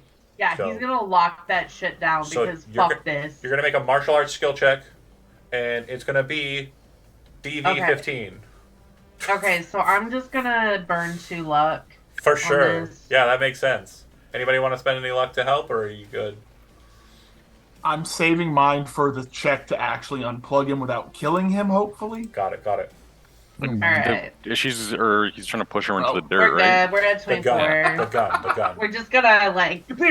24 is the number there because you added 2 luck, which is higher than the DV15 required. So basically, what happens is you hip toss him. He's down on the ground. People are shooting. Yeah. Stuff's happening. You kind of push yourself past the shield and kind of are still holding onto him and kind of crawl onto the exosuit in its weird laying position, and then reach over and grab the gun that swung and like whip attacked you, and just push the actuator down into the dirt, and are kind of looking down at him, and like you're kind of like holding his like body, like the chest, Yeah. your big ass massive hand on one side, and your other hand is holding the gun. Yeah. El Mano And he's screaming. He's totally just like, ah! El Mano is mounting, is I believe the term used Yes. for wrestling. Yes. This is Bucket. So yeah, you definitely see Mano manhandling the exosuit, which we love to see it. Okay. I'm just gonna get against Bucket's best wishes. He's going to have to get right in there during this kerfuffle. I won't be able to pull it this turn, so I'm really hoping El Mano is able to hold him. well, I mean, iron lock. So like, Oh. And real quick too, something from one of the fellow martial artists and fist fighters in the chat. I just want to make sure you know all your options for the next few turns. If you are currently the attacker in a grapple, which is true, you can use your action to just choke the defender, which just means you're going to deal your body stat directly to their hit points and damage as you just sit there and choke them. You can just reduce them to 1 hit point and knock them unconscious with a choke. So, absolutely, we'll do that. but Thank you. stopping the gun from being utilized. That's more important. That iron Yeah. grip is on it until it breaks the grapple, and attempts to break the grapple at this point are at -4. So Okay. Well, Bucket's gonna move his 10 spaces with a run right next to El Mano. kind of And power, I just run up and I put my hand on his shoulder, El Mano's shoulder. power sliding into position. Yeah. Yeah. And say, like, hold him for another second for me. For you, And there's then- kind of like the sound of the actuator of the shield kind of moving, trying to block you, but you're kind of getting Yeah. in close. And there's like the gun, and you can hear It's it just kind of like hitting roaring. Romano in the head. Yeah, yeah. Well, no, it's behind you. You bypassed it. You bypassed It's it. like, You basically speared into him, and like you've knocked him down. Like he's yeah. The shield's doing something over here. It's not quite right, but yeah, run. Yeah, so like you slide up and you're like, 1 more second, dude. I'm like, yeah, no, I got you, man. Cam, you're up. I'm gonna move up to there and try and disable the shield with one more arrow. Perfect. That'll do it. Cool. You kind of hit the kind of like a point where they kind of connect, and you see like the gear kind of break apart with the arrow hit. The shield kind of falls to the ground near you, Bucket, and you can still see that the shield's trying to move, and you can see the arm that the shield was attached to is still moving as if there were a shield on it, but they are no longer together. Oh, They are broken up. Cam done. Gino up. I forgot. I took the -3 to the body because I'm still burning, right? The Yeah, neural D6, link. correct. You have one more turn.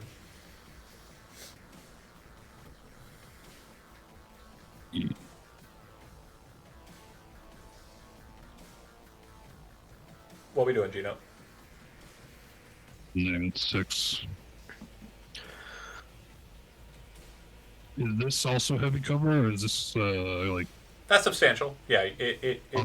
it's not currently able to shoot. You can see that the gun is being held down by Elmano. Moose.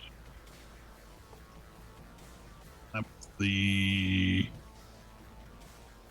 I'm gonna hold and just steady the machine gun on the cover. All right. I don't want to shoot through them. So Gino done. Readying to shoot if necessary. Got it. Yes. Buzzard. Saw a couple blasts go out, and looks like does Cam look like he's like scratching the back of his neck or something with his damage, or like how does he react to like the pain from this hack? Yeah. Oh yeah. He would have definitely like reached back behind. Yeah, if I can see like something going on, I'll leave like my smart goals have X-ray, so I can see his HP, however that's represented. Is he look like he's okay, or is he starting to hurt? I am at 3/4 ish. Okay, so like 75% still. 75%. The best way to describe what's kind of happening is he's kind of got like the connection here. You can see a bit of smoke steaming out of his neck, and as the water's hitting it from the rain, like the light rain, it's kind of hissing. You can also see him sweating a lot more than you've ever seen him sweat. So it's burning him essentially. He's kind of like keeps grasping at his neck. He kind of then pulls the arrow and shoots it. Kind of, but yeah, it definitely looks like he's being overheated. Okay, I don't think this is a common enough quick hack. Everybody's kind of dealt with it before. The shear, what's it called? Overheat is the name of the quick hack. Oh yes, my diagnosis overheating. Right.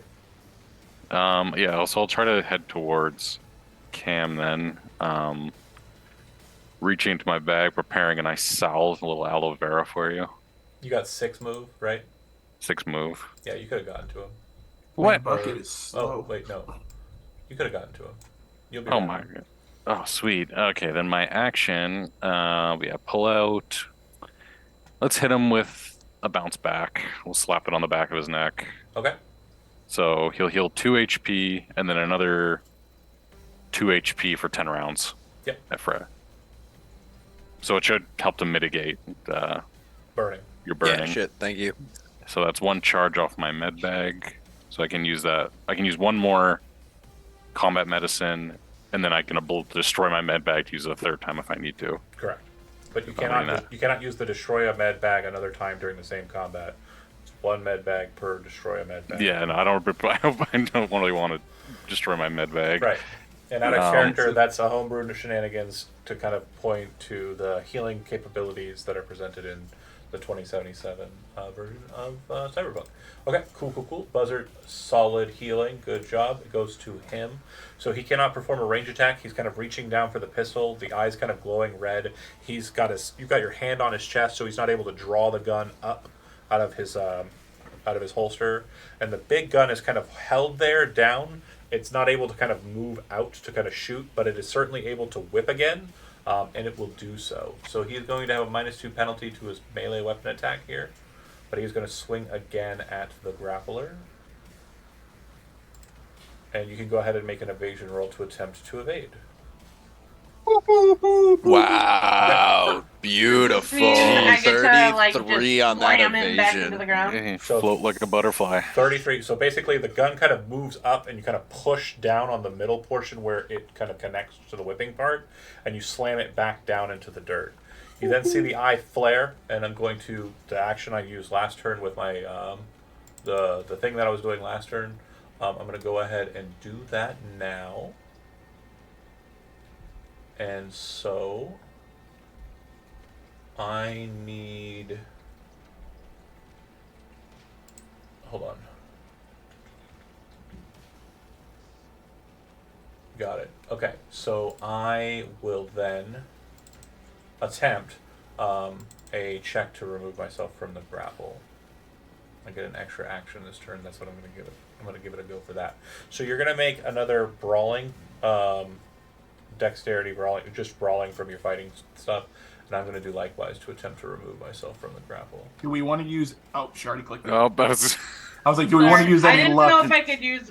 I don't know. I didn't know if we could Before use luck you make a against roll, anytime you before you any make a roll. any roll, you can spend luck, and everybody can spend luck towards the Okay. same. The only rule that breaks this is if you have a rocker boy in your crew, you can roll, or you can spend that luck after, and rocker boys who spend their luck can spend 1 luck. It'll count as 2 points to whoever they spend it to. Their luck, not everybody. Okay. So Yeah, I didn't know if it was like It's okay. if you could use it on reactions. Just basically for pacing, I'm going to keep it as is.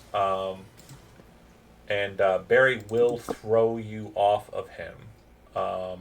So he basically removes That's you counted the -4, right? -4. Oh yeah, 20. Yes. Because I've got Iron Yeah, Grip. 23 -4, and so that'd be a 19, which will Okay. beat the DV. Although I think, yeah. So I'm trying to assert they're setting the DV, so I got it just on the nose. You said something about the fact that Elmano evaded, and he can do something with judo. Yeah. On Judo's on Elmano's turn. Okay. Yes. So I will go Okay. back to that real quick. So It's counter throw. correct. You dodge all melee attacks that were targeted at you since the last turn. Once per turn, when you fulfill this requirement as an action, you may use martial arts special resolution to attempt DV 15. If you succeed, you use the throw action on one target, even if you're not grabbing them, in melee range, whose melee attack you dodge to satisfy this move's requirement. This throw cannot be avoided. If you beat your DV, they are getting thrown. You don't need to grapple them. You don't need to be grappling them. So it's your turn because he's kind of broken free. Okay. So you can counter throw if you'd like. Am I able to like attempt to grapple with that, or is that like my No, whole move? it's an entire different action. So it's basically going to force them to be thrown, which means that they are going to be taking a substantial amount of damage. Ooh, okay. It's up to you if you want to kind of knock him unconscious with that damage or not. Yeah. Okay. So with that being the case, since you're doing non-lethal, you're attempting a non-lethal throw here. Actually, no, it's martial arts, so you're fine. You get to choose without penalty. So go ahead and make a judo attack or judo check. Okay. Alright, I'm gonna use 2 more luck. And just try and knock this bitch out. Okay. Here's hoping. All right. So 18. you said yeah, so higher than the 15. So automatic throw, and then for throw damage, it will go off of your martial arts damage. You have a body of 11 or higher, which means 46, and you're currently dealing an additional 5 because of the berserk, but you're also dealing an additional 3 because of the dense bone marrow. So plus 8. Go ahead and roll 46.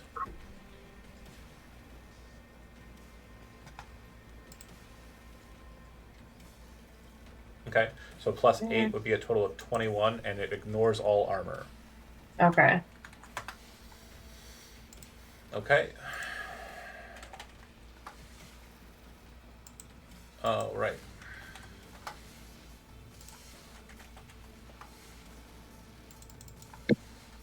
Oh god, and that's going right to him. Okay, so he's still standing. He doesn't appear to be seriously injured. This is a very interesting moment for you, El Mano, because it's the first time that like direct damage has been dealt to him, like in close-up fashion, right? So what you're noticing is that when you he throws the gun up and then kind of breaks away from your grapple, kind of pushing with his physical hands off of you. You kind of back off and reach for the gun as it kind of whips past you, grab it and twist it to the side so it like launches him over himself, right? Yeah. But as he kind of rolls underneath the mech and kind of comes back on top, what you're realizing is he doesn't seem to be exhibiting the normal mannerisms of a person who just got rolled over effectively under a small car. It looks like his body is not really functioning Responding. like a body would. There's pain on the face, but but it seems like the frame has kind of locked him in place, and his body is not like doing the normal like, cover yourself for protection or anything. Okay. But yeah, he looks pretty Yikes. fucked up, but not seriously injured yet. Which seriously injured is like half hit points or less. Okay. All right, Elmano's solid. You still have movement if you want to cycle around him. Which way is he facing? So right now he's kind of laying on his back. His feet are kind of pointed downrange towards the crew. Okay. And his arms are kind of up and out and away from you. The broken shield arm and his big gun hand, which now that he's no longer being grappled, he's free to kind of shoot that. Okay, he wants to go towards that arm so he can try and Yep. stop it again. Perfect. So I'd say here's a good spot. Okay. Bucket. Obviously the situation has changed. Yeah. Okay, is there any way I can try to do the disconnect? So you can. What we're going to state is you first have to kind of get in there. So it's Yeah. going to be like a reach. So it's going to be an aimed shot. But because you're going for something that is connected to the body, which is moving, and it doesn't have any penalties to it, there's not going to be any benefit like there is when you're just attacking the whole of him, right? It's going to be -8. And just to get a hold of it, and this will be action number 1 of a 3-part action sequence. It's going to take you an athletics check, and he can attempt to evade. Okay, so what you're saying is it's not worth it at the moment to try to get it? You're basically trying to ride a mechanical bull that is attached to a laser cannon. Yeah. Is there any way I could try to disable the laser cannon?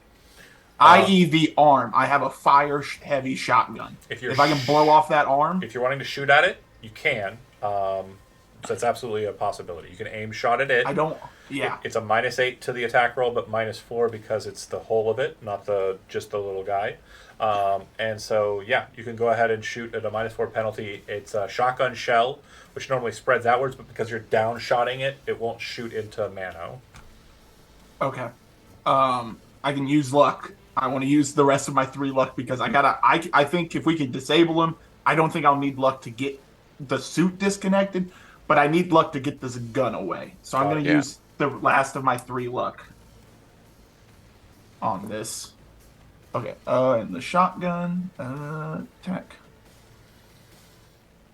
And this has a rate of fire of 1. Yeah, that's right.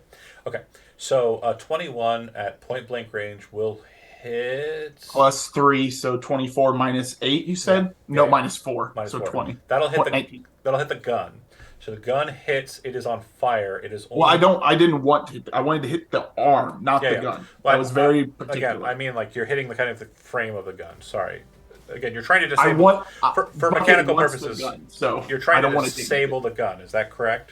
I'm trying to disable the arm that is using the gun, if possible. Like Bucket would know, is that possible, or is they're kind of one and the same? Like it's kind of like, yeah. Okay, yeah. He shoots whatever it takes to disable it. He would know. And sadly, in this situation, if you look at the picture we've sent of the centaur, you can kind of see that the arm and like the big old cord and all the things that are attached to it are kind of one meaty chunk, right? So if you're trying to disable the weapon, you're shooting at that column of cords and shit that are feeding the thermal lance. Okay, I do it. Regardless, it doesn't get through the metal of it. It just kind of scatters a lot of shot. However, it does ignite a bit of the kind of insulation around the thermal cord, and so his arm starts to burn. So he is technically on fire. So, yeah. That means he'll take 2 damage at the start of each of his turns. That was such a crap damage roll. And then do me a favor and roll me a d10 just for flavor purposes. It's raining, so it's very low chance. Oh, well, that was... Slash on the wrong side. Yep. Slash RD10. Yep. Okay, so not a 1. So, again, I had prefaced the match with saying that the contents of the garbage was flammable. You just shot a flammable round down into the ground. That's true. I just wanted to make sure that there was a possibility there for shenanigans. It's raining though. You didn't roll a 1. It's okay. We're not dancing in hell yet. Bucket, solid Yeah. turn. Do you want to retreat away from them? Nope, I can't. I need to be in here. So if things happen, things This happen. is where I live now. It's hell. in the garbage with the murder hobo. I look at El Mano as I'm like shooting this, going like, I Last thought turn. I wasn't dealing with any more of these people. Last turn of a d6 damage. Go ahead and take it. And the He's quick slippery. hack duration is concluded. Okay. So that's actually a +1 with the 'cause you'll +2 gain from 2 the. the yeah. boost. Cool. Thank you. And then just gonna take another fucking arrow shot, but now we're going for the gun instead of the shield. Okay. So it's a -4 to the attack, and we are at We should be at 12, which is Perfect. a 13, so I hit it. yep. And 11 will not pierce its armor, but it is armor piercing. You had stated. Yes. Okay. Yeah, I spent a lot of money on those arrows. Okay. So I've got a setup Yeah. here that is stating that the armor for the gun is different than the armor for the exoskeleton, and then obviously the body guy inside is a different target altogether, right? If you're just shooting at the dude, you're hitting center of mass. But again, you're all targeting different stuff. So it ablates 2 with the armor piercing, right? I think Yep. so. Yeah, it does. Okay, so then we are set. By 2 instead of 1. Yep. We are set on the damage there. Okay, so Cam done, Gino up.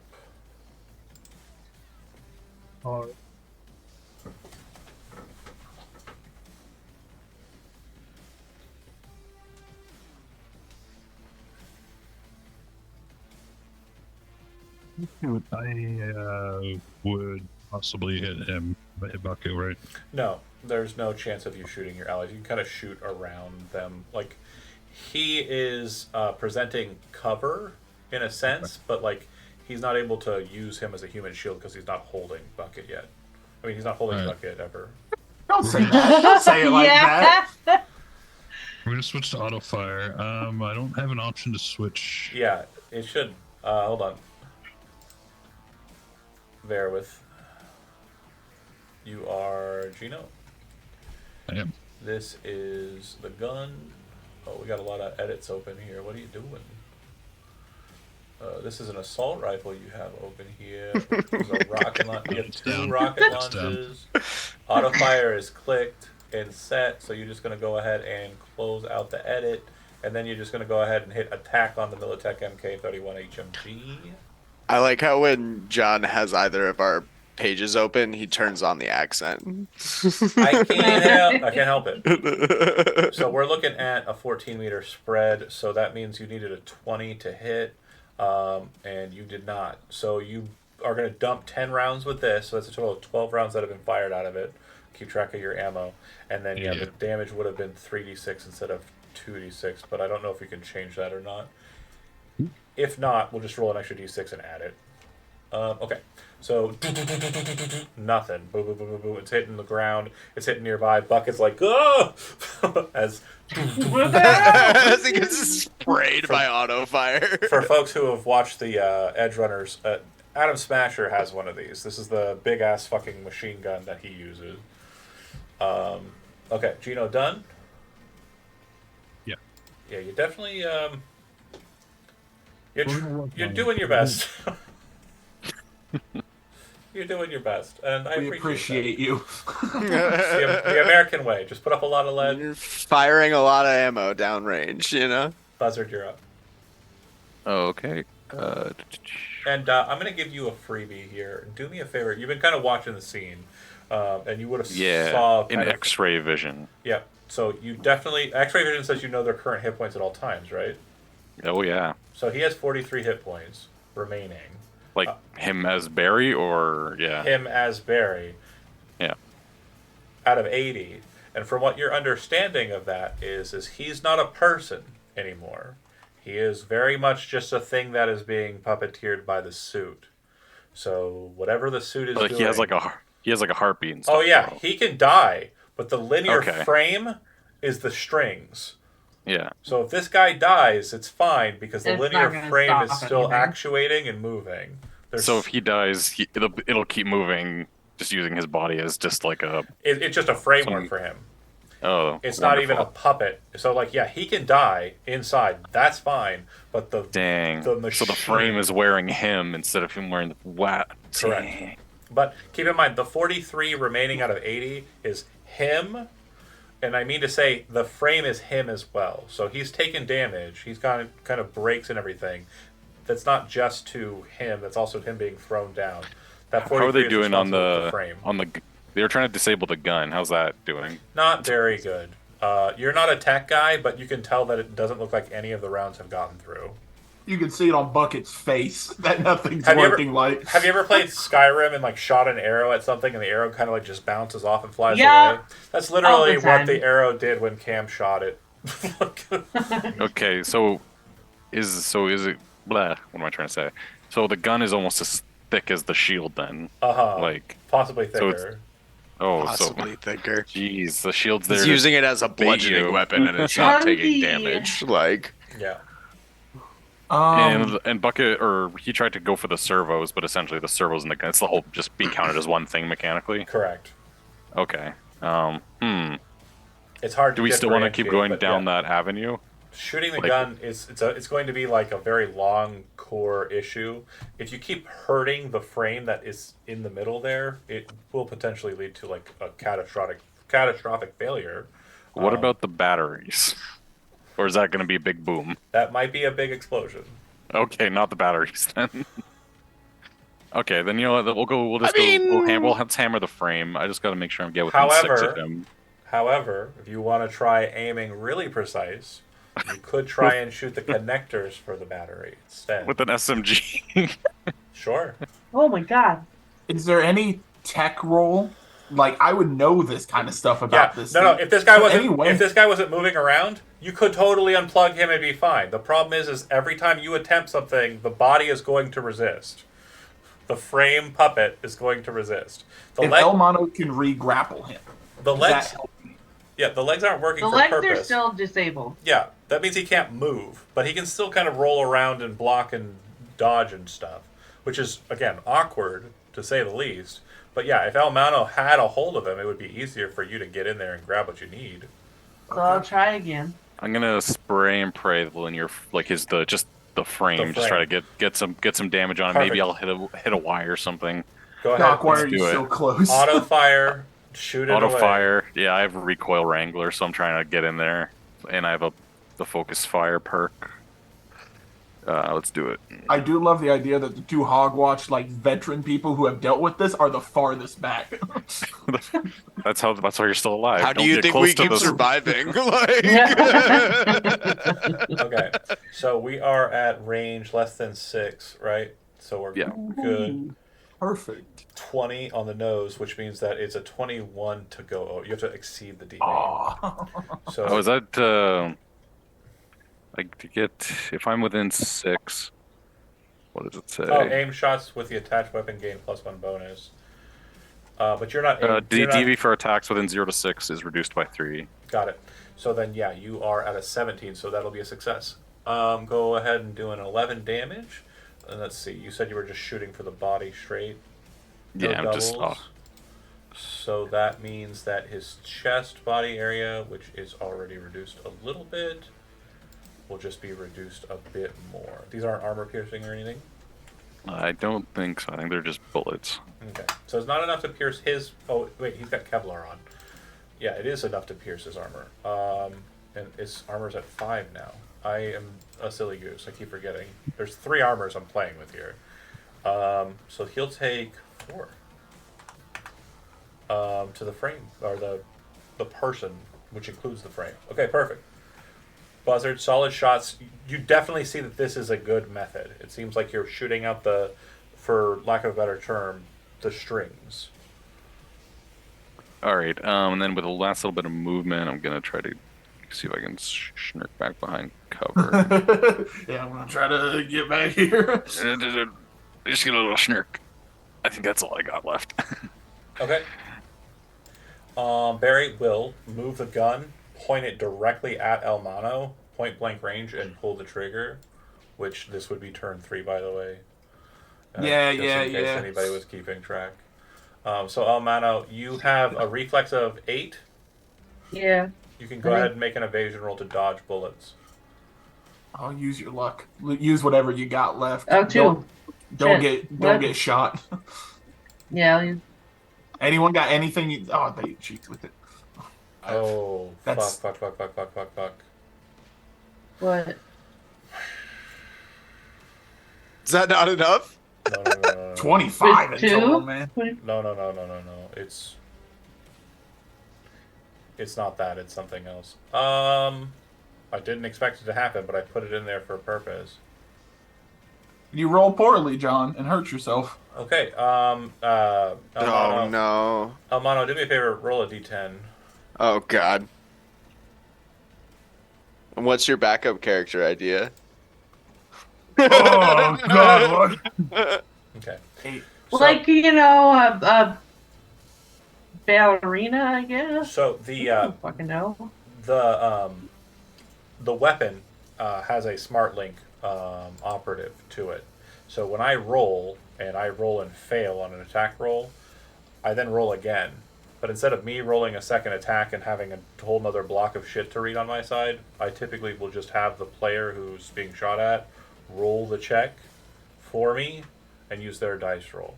And so that's what we've done here. So Okay. what was a 16 minus 7 due to it being a fumble was changed by the smart gun link into a 29. So that will hit Elmano. Is that with? Oh, I did not roll any doubles, so there are no critical injuries here. This is just going to be straight heat to the chest and throwing you back a bit. But you'll take a total of 30 damage. And that was relatively bad rolls. Just as a heads Yeah, up. Okay. I thought you were So- getting insta melted. You I'm- are probably lucky. So Seriously wounded. for flavor, basically the gun kind of snaps up and then kind of arcs up like this. You kind of drop down and the arc catches you in the shoulder and kind of just cuts like a bit of the shoulder up. So there's like this massive. It doesn't bleed though because it immediately 'cause it's cauterizes cauterized. immediately. But there's literally a portion of I have a Elmano's fucking shoulder dent in my shoulder. that's no longer present. Yeah, it's like right above the clavicle. Like right there, Right here. that bit of meat. Yeah, there's a piece It's missing. all black. I'm just like And there's looking a at my solid bag. I'm char. like, I do not have enough aloe vera for this. I don't. So, real quick note, just so you are aware, Elmano, you are now under 50% health. So what that means is Yeah. you're seriously injured. While you're seriously injured, you have a -2 penalty to all checks. Period. Okay. And so, So my +5 is now a +3. no, that's damage. That's different. This is just skill checks. So yeah, Don't I get pluses to my skill checks? well, you don't have any bonuses to your skill checks. No, it's just a +5 to damage from the and +1 Okay. rate of fire, which means you can attack a third time and. Physical. Okay. So you have the opportunity to grab him, but you know he's going to be decommissioned gun-wise for a couple of turns. 3 So turns. you've seen. So Three- you also two have turns. seen that Buzzard's attacks on it against the chest area, like the dude, seem to be functioning well. So your original idea of like bashing him about the face might have been the more prescient. Yeah, There you I'm go. just gonna knock this bitch out. Okay. Like I heard. So we're going for I we're don't going for like gut it. shots. We're going for like arm shots. I mean, breaking Yeah, an we'll arm's just- not going to kill him. Yeah, no, I'm gonna knock him the fuck out. Okay, so then we're going to go ahead and make 3 attacks. You can either do brawling or judo. Brawling, you do not have armor. Martial arts, you do. But you'll be making 3 attacks either way you go. What do you mean I do or don't have armor? So their armor is going to resist your damage. But they have very light chest armor. It's Kevlar and it's been ablated several times. So if you want to Okay. brawl, you could go that way too. I'm just So brawling negates the armor or judo negates the armor? Judo negates half, yeah. But let me double check Okay. something here real quick. Because I remember there being a reason why I wanted you to have both. It wasn't for special moves. It was... Oh, it was for rush. Okay, so you don't have to rush. That's fine. And efficient blocks is something I never put the text in for. Hold on a second. Because we actually messed up. What? I hit you with an attack. You should have taken less damage. Hold on. Not the shooting melting gun. When I smacked you in the head with the whip attack. Yeah, I'll take some damage back. Yeah. So efficient blocks says melee weapon and brawling attacks made against you do not ignore half your armor. So your armor was 10 at the time, which means you get 5 hit points back, and your armor will remain the same. Okay. And I'll put that text in there. All right, so we'll just judo him. Okay. And just like literally just try and knock him out. All right, so go for 3 attacks. So you're just going to roll judo 3 times. And I'm going to try to evade 3 times. And I currently have a -4 because I'm immobile. Okay. Barry. Evasion. 1, Better suck. 2, 3. So, strangely, he will dodge the first one. What? He will not dodge the other 2. Right. He used all his energy on that first hit. Yeah, I rolled a 24 plus 10. and then it was 22, which 23 will beat that DV, and then 16. So we're good. Go ahead. You're going to roll 46 plus 8 twice. Okay. And then my armor is going to be halved, so it'll be 3. And I got to get out the calculator because I'm the best boy at math, the best of boys. 13 Okay, so minus 33 3. plus 16 is 40. And then the round will change, so it'll be minus. No, I'm not. I'm done with math today. Let me. No, I got you. So the first one's going to be resistant. Okay. 3 armor is going to be able to resist the first one, but then the first attack will ablate the armor. Then it'll move to the second, and it'll be 20, and then that will be resisted by 2, so it'll be a total of 18. So we're dealing a total of 28 damage. Don't forget to add he Plus gets the 5. 8. Yeah, he gets plus 5. Plus 8. Dense Oh, and plus dense 5. bone marrow, so it's plus 16. Okay. Those rolls. So we're looking at 28 plus 16. Okay. 28 42. plus 16. 40, Yep. 44. Okay, and so we made these non-lethal. Okay, perfect. So you kind of get down, like beside him, and you see that the SMG fire kind of like tangled up the gutty works, and I'm sure Buzzard kind of like hints towards that with like a pointing or like saying something buzzardly. So you kind of just reach down and start smashing at the chest and grabbing a hold of the linear frame and ripping out parts of it. And as you do so, you watch his face kind of twist in pain, but then you see it become like a person unconscious or asleep, just very quickly changing. Okay.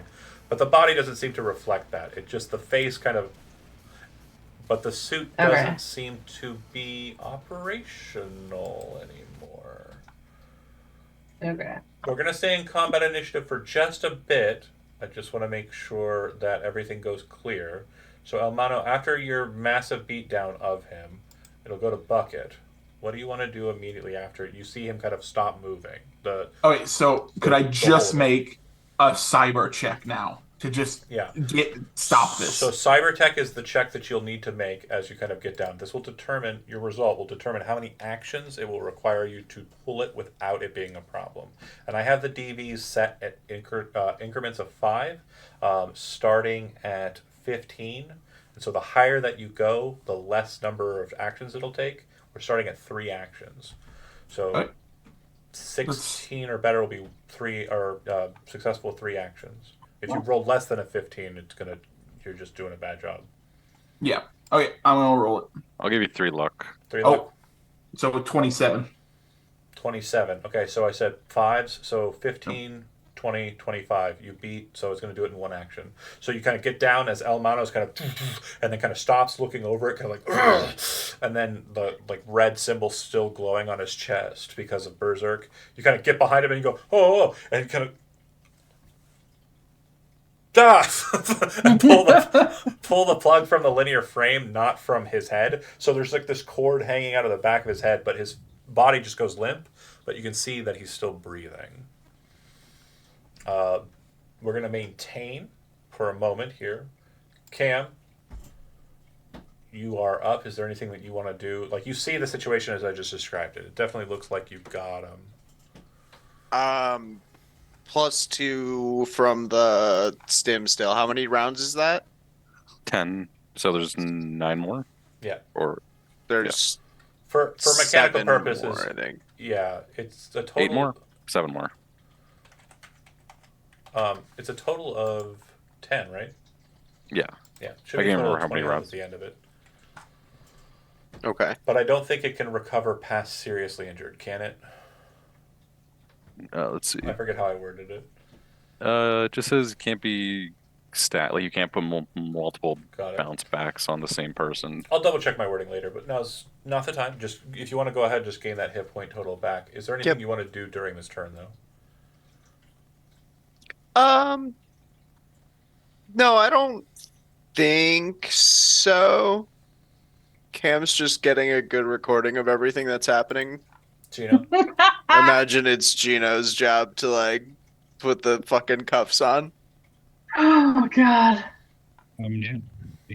If you move over and grab a hold of him, you realize that once that's disconnected and the arm's been kind of broken the way that they have, the frame has been disconnected the way it has by Elmano's fists, you're able to just pick up the body and pull him out of the exo frame and kind of slap him down on the ground and latch the cuffs to him. Well, be nice. He's still breathing, and it's kind of a very, at first, very slow breathing. Once he's on the ground and away from it, it's a little heavier, but not like panic or anything. It just seems like his adrenaline's catching up with him. If that And he's still wearing that linear frame, right? parts of it, but it's That disconnected. It's isn't disconnected. destroyed. Oh no, it's fucked. Yeah, sorry. Okay. But it is disconnected from the back of his head as well. Like that part was, you had to basically remove that Okay. from function.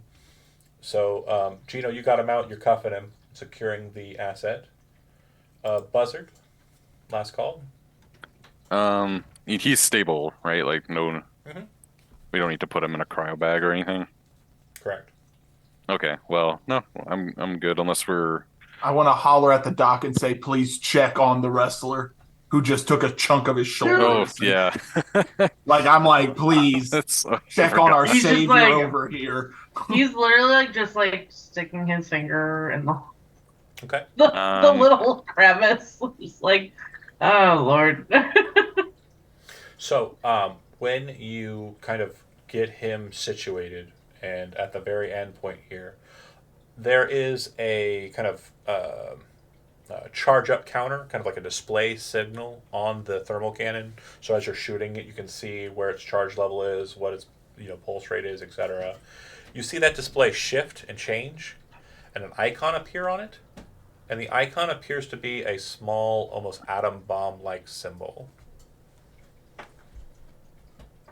Bucket would panic, and I would know what that means, right? I would have an assumption that it means that it's about to blow up. You're a Militech aficionado, so yeah, I would say that you would understand that this is a self-destruct that's been activated on the device. I would start screaming, grab the dude and run. It's blowing up. Like we got to go. Also, we should leave The as fast gun's as, blowing up? yeah, like the thing that was just shooting massive lasers, that much energy is about to just bomb. Okay. Really sucks. So I'm sorry. Well, Melissa, just grab him and run, how much fuckers. HP does Elmano have? Like, he's at 26. out of- Out of like a lot. what's the? But no, 60? okay. So if I get you above 30, you won't be seriously injured anymore. No. Okay, I'm gonna pull out a really uncomfortably large, like hypo needle out of my med bag, and I'm saying Cool. this is gonna hurt for a second, but then you're gonna feel a lot better. I mean, I'm gonna like, but like more than the laser. probably not, but I stick the Okay. max stock right into the wound and just like the Yeah, like Just the, to- Oh yeah. and it probably like starts to like cauterize from the inside or I don't know what a max stock looks. This is Bubble. just bubble, but it's like the Ew. bleeding stops, like it starts to blister, like the blisters start to kind of dissipate. It's like, all right, let's beat feet. Is there Okay. any way I can disarm this? Mechanically, How Like much- a bomb. So You'll heal 9. what I will state here is being aware of the situation. You know it's not going to be a huge, massive explosion. It's going to be kind of centralized, probably about the size of a rocket explosion. So it's going to be like 5 squares out, right? Mm-hmm. Okay. You're sure that this will probably happen within the next 5 rounds, so maybe the next 6 to 10 seconds, right? If you wish to stick around with it, you can, but I'm guaranteeing that if you fail, it will explode with you in it. So if you're willing to risk your life for it, What's the check? I'm not telling you. Well, no. What? Like, I won't even know the skill. Oh no, I got you. So you have to breach it. So that means you need to electronic security into it to stop it. Does anyone have luck they're willing to give Bucket? A lot of I luck did has been 0. Camel throw a tech scanner at you, which I think gives you a plus. Wait, what He's was got the it. skill? It doesn't. Oh, you've already got a tech scanner. Never mind. He's a techie. Then I guess I can throw you 2. And also, I'll give you my last 3 So because I think it's fun. Yeah, I'll give it to you. Go on top. While he's doing that, though, can I pick up the almost dead guy and like move over? Yeah. Like, Oh yeah, you all and can scatter real fast. Cam is getting way back to watch this thing. he's like fucking literally blow picking up on this you. guy up like he's a baby and just like. I think I can get all the way to here. Okay. So I got 3 rounds. it's going to be an electronic security check. okay. Oh have a wait, hold on, I need to +5. see how much I can Yep. do. 29. 29's the check. No, 29 is what you got. Oh The DV no, is, I haven't rolled it yet, Oh, so don't go ahead. say what the DV is. Yeah, that's if you want to take my cyber tech roll, that would be awesome. John, Nope. but there's Electronic no security +5. Go ahead. It's not going to be enough, is it? 23. It's not going to be enough. The DV is 30. Okay, where's he? So 30. what I need you to do is it's Militech high security for fucking military grade fucking armaments. What do you want from me? Wait, question before you say anything else. Is there any way that this check would have used like a piece of gear to perform that could have lowered it? Well, you mean like a tool set? Yeah, like something, because I have a skill yeah. called Swiss Army Tech.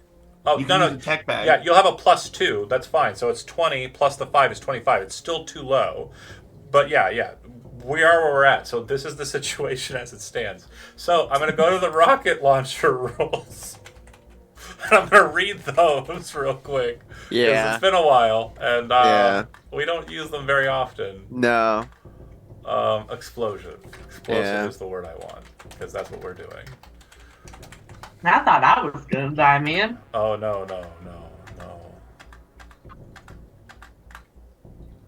Come on now. Fucking thing. It's 187, right? I always forget what page it's on. Just don't die outright, and I'll throw you in Oh the my car god, bag. Jonah in the chat right now. Blow him up! Blow him up! Okay, so, yeah, 10 meters. Yep, okay, got it. You have a reflex of 8 or higher? Nope, it's 7. Okay, so you can't dodge it, so you'll just be taking it straight to the chest. And it ignores armor. Cool. So I'm going to Barry, I'm going to the Hades, and the Militech Hades thermal cannon. Sorry. Oh no. Well, you got lucky This is in gonna be one a respect, but great you got TV. unlucky in another respect. So, typically, you don't want to see double sixes. We see double sixes. So that means we're getting a critical injury to the body. However, the damage was really low except for those 2 sixes. It's going to be 31 damage base plus 5 for the critical injury. Okay. And then I'm still alive. I'm going to click the critical injury and we're going to see what happens. I'm actually going to... Let me check something here. Because of the nature of this explosion, I'm going to check and see... Bear with me here. Critical injury. I'm going to use GM Fiat Rule of Cool on the opposite side.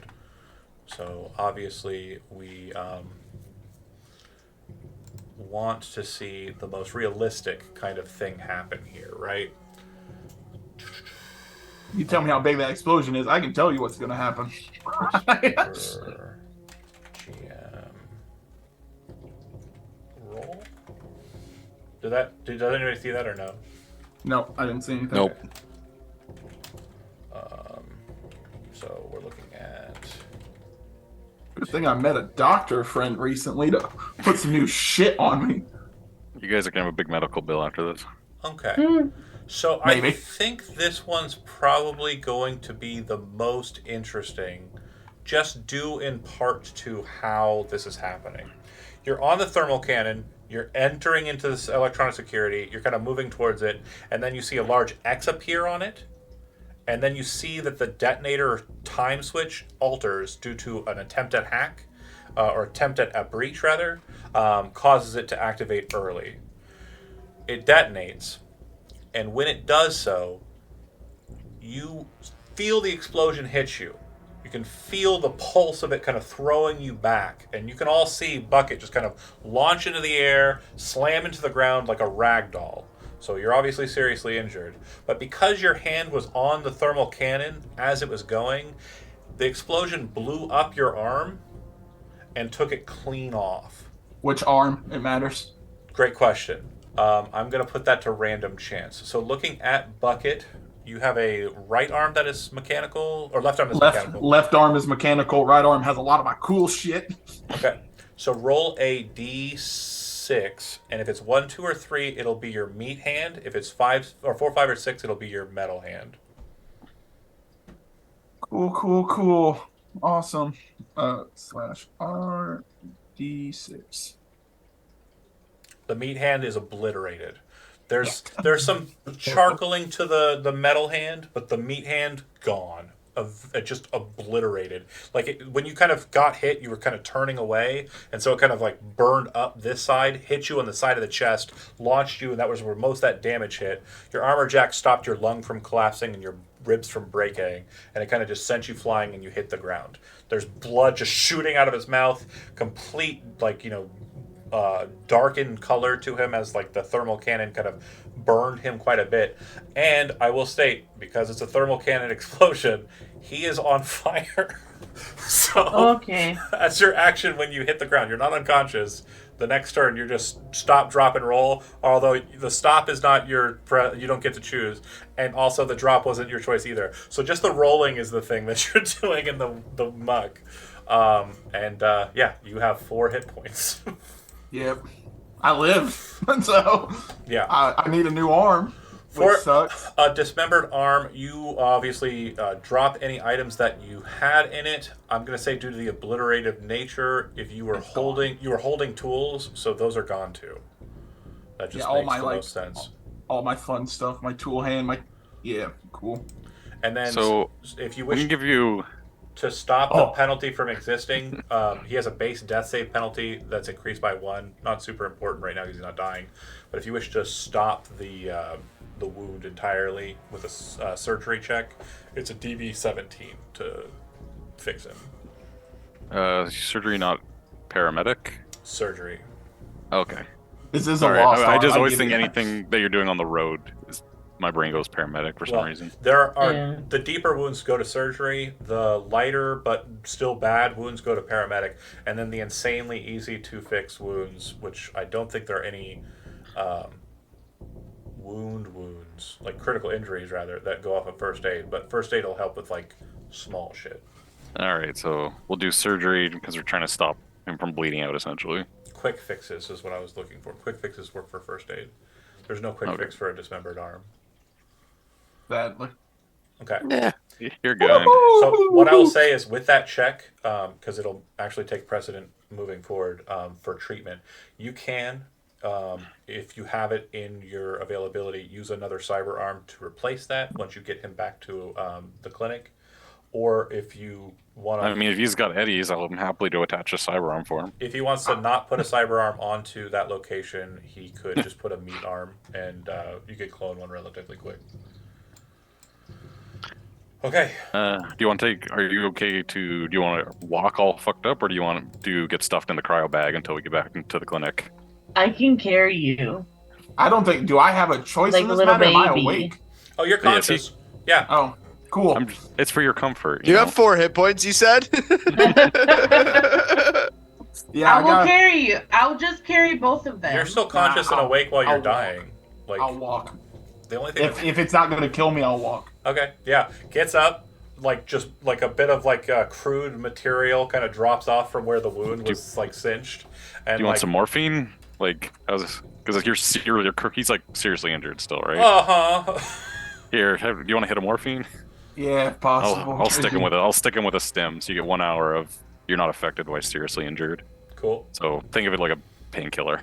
With Bucket in his state, you have the asset. Obviously, someone's going to need to take the asset back to Regina, and someone's obviously going to need to take Bucket back. So it looks like we're going to have a split. Can Bucket still drive if he can walk? Yeah, you got an arm. Yeah, I'll ride my motorcycle back. I'll meet you back One at the arm clinic. on the motorcycle. I'm okay with this. Fine. This- I'm Literally, fine. like, Elmana's like, is fucking that- still smoking, I don't- charred off half. That is so fucking cyberpunk. That is so fucking cyberpunk. I can't Well, even. because I want to get my own cyber arm, because if I work on it, I take away the humanity loss. Yeah. So I don't want someone else just doing this. I want to make sure I do it myself and then bring it to Buzzard. Do you have an extra cyber arm that you have in mind, or do you need one? I would need to get one, but I think I have one hanging up on a hook. we can make a deal. You could That you could- fucking shit-eating grin. you could keep for Buzzard I and think I have one. for Buzzard and On a hook. Bucket. He could keep the two things we got from the body earlier if he lets me just have this surgery, like the speed wear and that blood Oh, pump. You could but just have both. you're just gonna leave me everything from Yep, take it all. the rich guy. Yeah, Yeah. sure. That's a good deal. All right, I'll take Yeah. that deal. Put that arm. Let me crank on that arm a little bit before you put it on me, and we're solid. Yep. Buzzard, you don't have a vehicle, right? No, I rode here in the fun V. Well, The van. since Yes. Bucket's riding back to the clinic and the van's probably going back to Regina at Yaiba, are you guys going to ride together on your motorcycle?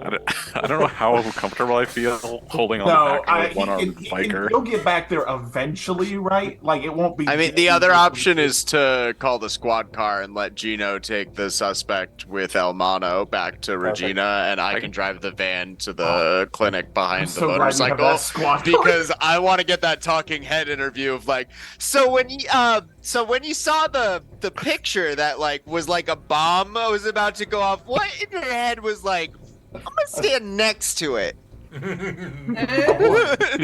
I'm greedy. I'm greedy, and I wanted that gun. Yeah, all right, yeah, valid, 100%. It was possible. Tell me about the That's gun. possible. And then like that's how 30. the interview goes. It's just highly unlikely. Again, yeah, Militech security is relatively hard to break. They're a security firm. But that said, you drive in the van, the road bike alongside with the one-armed bandit heading on that way. You arrive at the clinic. You have cyberware that you said you were going to pump up with your upgrading feature. Yeah. And that will happen through the course of the evening. Yeah. Meanwhile, Gino, you and Elmano come back with the dude to Yaiba, where Regina is located, and you bring him up. She looks at you and she kind of gives you she places her hand on your shoulder and kind of draws you in close for like a hug, and she's like, "I'm so fucking sad that you and your show got canceled. You guys have been great every single time. I'm so glad. Max Tack killed 2 other cyber psychos tonight, and I don't know what I was going to do. This guy didn't deserve it. I mean, you saw him. He's probably scared shitless." Bucket sees him again He out. was very much in control of what it seemed like. So If you give Regina all the details, she goes, "Sounds like that's something that happened back earlier this summer. Crazy psycho lady in Dogtown. Rogue AI shit. It was Militech too." look at that. Just a lot of leads pointing towards Militech having some serious problems with keeping their cyberware under control. It's a fucked up situation, Gino, and I'm going to try and put in a notice with the chief of police and see if we can't get you back on the air. Hey, I mean, please get me away from the desk. Yeah. Thank you again. I can't really promise you anything. I don't really have much to give you, but she ships over some eddies. Probably about 800 eddies.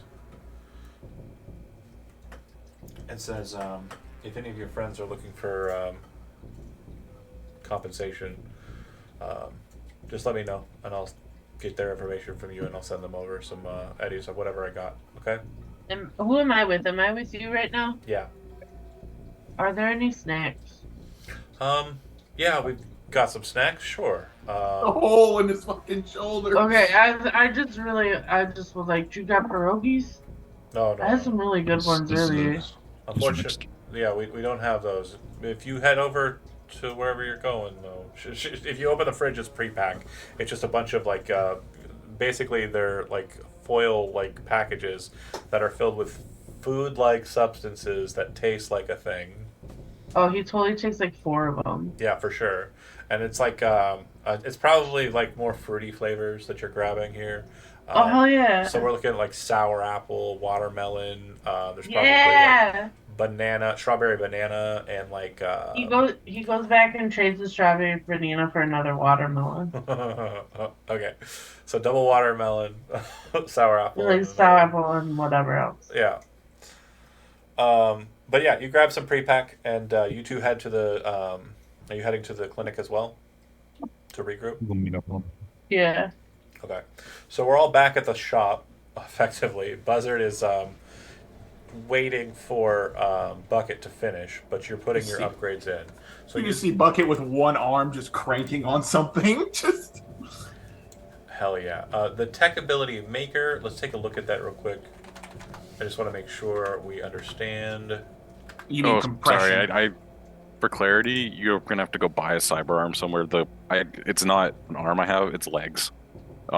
I checked in the back. Damn. It's a pair of legs. It's not an arm. Well, hold on. So if you want, we can. Because stick an arm on the shoulder, or stick a leg on the shoulder. No, Well, if it is. no. I gotta work on things, guys. I Cyber can't do that arms with terribly expensive, so it's okay. We can go ahead and say that there's an option for you to have one. What I will say is when you take a cut from him, you're only going to receive the amount of value for the arm, like upsale. You're not going to receive the value you would have paid for it. So you would pay 300. Yeah, just for the operation, essentially. You would pay 300 for a standard cyber arm. That's what your payment on it is, Buzzard. So how much you charge Bucket? The normal going rate is 500 for a cyber arm for people who aren't doctors. That's for the install and everything. So you can charge Bucket whatever you like, but what I'm saying is you're going to reduce 300 from whatever you charge Bucket to put the arm on. Well, I think I'm just gonna do a pro bono because he's leaving me the tech. Like so that was the deal, right? $0. So I'm just I'm leaving you like 2,500 eddies in tech or something like that. Then $0. It's pro bono. Right. Well, kind of. That's fair. Well, it's one of those things where it's like nothing's free, and I need it done now because I'm not walking around without an arm. So like I'm not doing that. So I need that installed like ASAP. So yeah, given that kind of shit, it's whatever. So just to confirm, I don't know if you're looking at the chat, Zach, but other Zach, he said, "Put a leg there anyway." And then he's like, Zach F gets it. I'm like, great, Zach, think a leg. True. I lost my med scanner, which makes me upset. Yeah, that's fair. On that left arm. The cyber arm is static. It does not have any option slots, nothing added to it. That will need to be purchased at a later time. But it does. It's a standard cyber arm right out of the core rulebook. I will add it to your sheet, and then you are using your maker ability to upgrade it so that the cyber loss will be 1d6 less. So it'll be 1d6 instead of 2d6, and then you're also using the perk that says you're reducing it by how much? Equal to the amount of my cyber tech skill rank, which is 6. So then it will be 0. 0. Yeah. I take no loss for it. I take the loss of losing a med scanner and splitting the money on these parts for the fact I was greedy for a gun. It's really cool gun. It's a man. really cool gun. Electronics and security, a 30 roll. So Whew, give it me- had to it be was one perfect. amazing To gun. give you the behind the scene and show you how bad I was rolling, it rolls 10d6. It applies 5 damage to you when it hits you. I think I only ever hit Elmano, but again, I kind of forgot it in the heat of the moment. But it's supposed to do 5 damage for a minute at the start of your turn. So it's like burning or incendiary, Yeah. but hotter. I forgot about that part. Whatever. I think Elmano got healed shortly after. It's fine. But yeah, it's a beast. It was a beast of a weapon. It ignores armor. Does not ignore cover, unfortunately. And yeah, it shoots everything in a straight line, but it only gets through like a person as if they were cover with an amount of hit points equal to their hit point total. So if you had like Elmano standing in front of Cam, and I shot Elmano and did enough damage to kill Elmano, the rest of the damage would spill into Cam. Didn't happen. Well, always I didn't stand mean to roll behind that, sorry. Elmano. I didn't mean to roll that. No worries.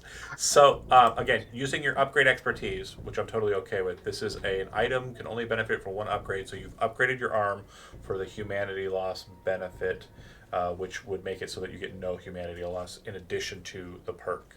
Otherwise, you would have had to have rolled 2d6 and, suffered the ill effects. Well, I've already taken 7 humanity loss from that fight, so I'm kind of glad I didn't have to take more. You're going to be able to rest and relax for an hour, so it'll actually go away. Okay. Yeah, the humanity crash is a temporary humanity loss, which is insinuated to try and kind of activate a cyber psychosis in an individual. Whereas the cyber psychosis quick hack is classified, redacted, don't know what it does yet in the game yet. Cool. Maybe one day. Okay, so arm attached. Go ahead and make sure you do all that, and then buzzard. You've got all the cool gear that you were given. Yeah, where'd we write that down? I wrote it down. I thought we had it in the chat, in the Dark Side chat. I remember the blood pump. Sorry, is the blood pump in the core rulebook, or is that a 2077 That's a adaptation? 2077 thing. It's in the homebrew. You said, so what level of surgery is it required to install it? Is it clinic or hospital? And I pretty sure think I can install clinic level on myself. Cyberware. Because yeah, if it's hospital, I have to go get someone else to do it. But if it's clinic level, I can just cut my Blood pump own. is a clinic. Sweet. I'll double check, so I'm not doing a big fib. But I think I can do clinic level on myself. Sounds about right. And then I'm assuming at that point you guys are kind of reflecting on the cyber psycho experience, but mission accomplished, success. The next part then is kind of going back to the drawing board, especially now with the you have the cyber or the laptop and you have the data shard. You were told, if they're connected, she will activate and be alive. But as long as the data shard is not glowing, she is effectively in like a fugue state. She doesn't exist, but she does. Real quick, John, what will my hit points be? Do I gain anything back now that we're back home sitting around, or am I just sitting at 4, just waiting to be slapped by Elmano wrong? We'll get to healing. There's definitely. He's like, it's okay, buddy. There- Pats you on the back and you just like die. There are methods of healing. You can definitely heal through like stuff that the med tech can dish out, but typically healing requires time. Okay. I'll recommend to him across. I think this is where you said across the canal. There's a really good pharmacist. Go buy a speed heal off him. You'll heal faster. I think that's the one that when you're naturally healing, it accelerates it. Yeah. I don't have any synthesized right now. It's not really my thing, but he's a really good pharmacist, so I've heard. So. Well, yeah, I would imagine if you work with dead people. Not really. Yeah, I'm more of a open you up, and he's more of a whatever synthesized drugs. Okay. Okay, so speed heal is a drug. That's true. And speed heal will, when injected with speed heal, a target who's not mortally wounded immediately heals an amount of HP equals his body plus will. Nope, it's not Person that one. Can only benefit from a speed heal once per day. And then you are talking about Antibiotic. yeah. So when That's the one I injected with meant. antibiotic, a target who has already started the natural healing process heals an extra 2 hit points every day for a week. So normally on a day you heal fucking shit. Natural healing.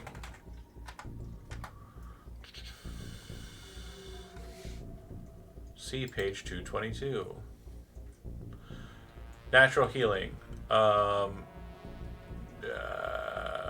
No. But why though? Got it. You'll regain a number of hit points equal to your body for each full day they spend resting.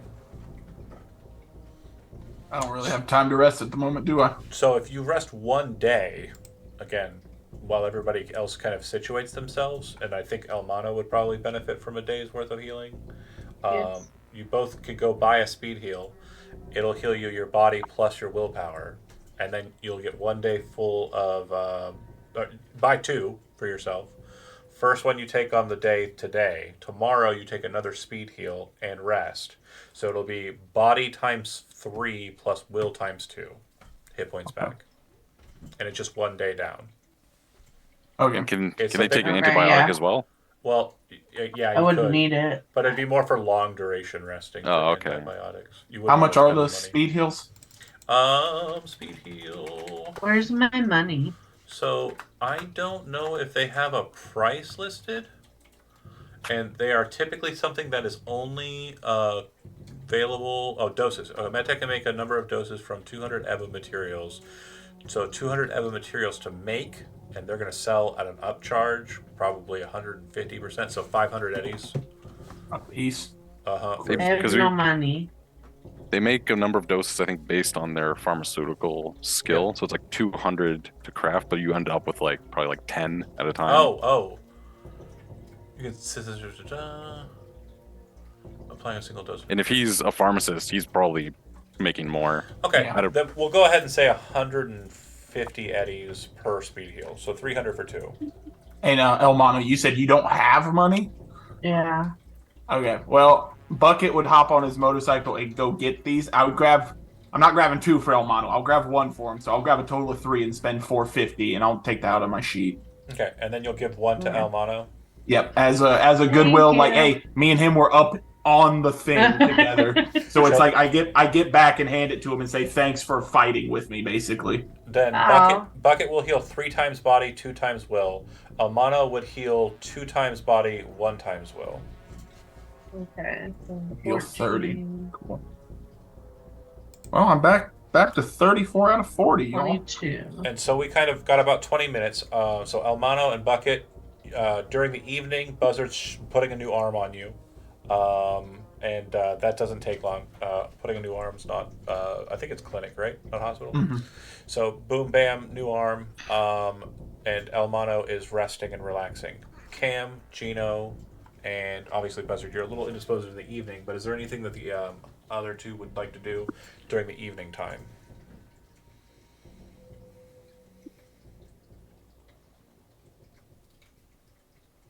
Nothing? If you're talking, you're muted. You know that they reach out to Regina for a little bit of compensation since we're able to bring him back alive. Okay. So she gave you 800. Right.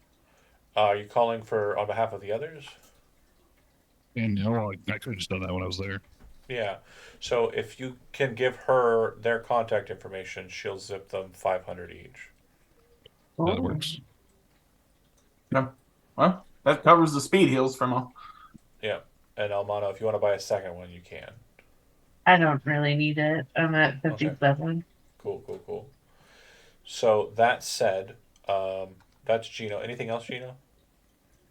Do you want to go back to Regina's for any reason? I think we need to, right? Okay, just checking. And then Yeah. Cam, Ew.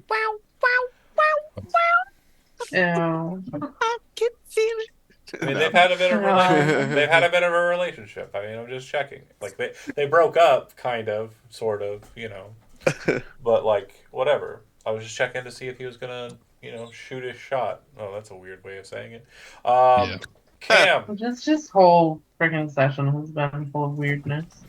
yeah, we've blown people's hands off. We've had fun. Mounted people. Arms, John. Whole arms. Cam, what are we doing? Who do you think won? I think Cam is just going to send the recording of everything that happened today to N54. Yep. And you Uh, Did you get me a Bucket- really cool jump? But go ahead. Sorry, one at a time. I'll let her go first. Oh, I was just asking if he got me a really cool jump. How I jumped down like a superhero. Oh yeah, of And course. okay. I know Absolutely. I know it probably wouldn't mean much, but I would ask, as someone who is working in Militech that just saw that go down, would ask if there's any way to make my face blur something. Like, you can keep what I did, but if you can make sure my neck up isn't noticed, because I know Fisk is going to see this, and he was just at my shop. And I'd rather that not be as big of an issue as it could be as quickly. Well, the footage isn't going out immediately. You're just sending it to the editor. It's not like it's being Okay. aired. I would just ask him to be like, I would tell him the situation, like, hey, I work with Militech. That was Militech shit. Would you have said this before knowing that Cam was recording everything? I thought I as Bucket, I expected Well- you, as soon as you told me you were Hogwatch and you were going to be going to this, I thought Yeah, we were because recording it Cam the whole has time. those necklaces. Yeah, it's something we You didn't. would've- We you would've didn't been talk warned about her. the. Yeah, we didn't talk about okay. it. So We real didn't quick, talk about the collars. rewind. When you first team up with Cam, he would have said, "Hey, we're filming all the time. If you don't want to be featured on any of the interviews or any of the content, you can wear this." And it's basically a wreath that you wear around your neck. And if you played Cyberpunk 2077, it kind of scabs out your face. It basically creates a buffer around your face, but not for all cameras, just for Cam's cameras. I would have wanted that. Okay. Yep. So what I will say is it's definitely there and it works up until the point It got when- blown up. Got blown up. So just saying, the footage towards the end may not be as recognizable either, though. I mean, taking a thermal blast to the face. So yeah, you should be fine. Cam's like, I've seen a lot of faces. I mean, you might want a new motorcycle, but Yeah. It's the whatever. I just as little ambiguity as I could get in this situation. Want to cover this last beat though, so let me focus up. You send over the information. You are immediately replied back with a text. Text says, N54 Tower, now. And it's Harvest Ronaldo who sent it. alone? Question mark. Now. Thumbs up emoji and gets in the fucking van. Are you leaving from the clinic? Like to Yeah. go to the for say, hey, before you go, you owe me for the autopsy. What do I owe you for the autopsy? Oh, Didn't you get a bunch of shit out of the fucking body? That was Bucket's deal. You said you were gonna pay me for the autopsy. What did I say I was gonna pay for the autopsy? Actually, he said he would pay Hold on. us for the autopsy. Hold on, wait, Buzzard. So just throw out a persuasion roll. I just want to see. I want to see. So you're not rolling contested or anything. I just want to see. I trusted you. I just want to see how persuasive Buzzard can be before I move Oh to the jeez. I mean, MP4 bit. I'm just trying to speed through. what's under social. Social. Yeah. 13, not that greatest. So you're not trying to cause any problems here. You know it wasn't a hugely expensive process. 100 eddies is the number you throw. Yeah, you're just paying for my time, not any equipment. Do you pay him quick 100? slice. Yeah, oh yeah. I just really didn't remember what I said I would pay you. It gives you 100. Gets in the van, drives back up to Kabuki, heads to the N54 tower over there in Kabuki near Ario Meatwagon. You are actually surprised to see that as you're passing by the Ario Meatwagon building, there's a trauma team, AV, up above you, about 13 or so floors above you. Very strange situation. You don't think much of it. It doesn't look like the AV is like securing anybody out of the windows.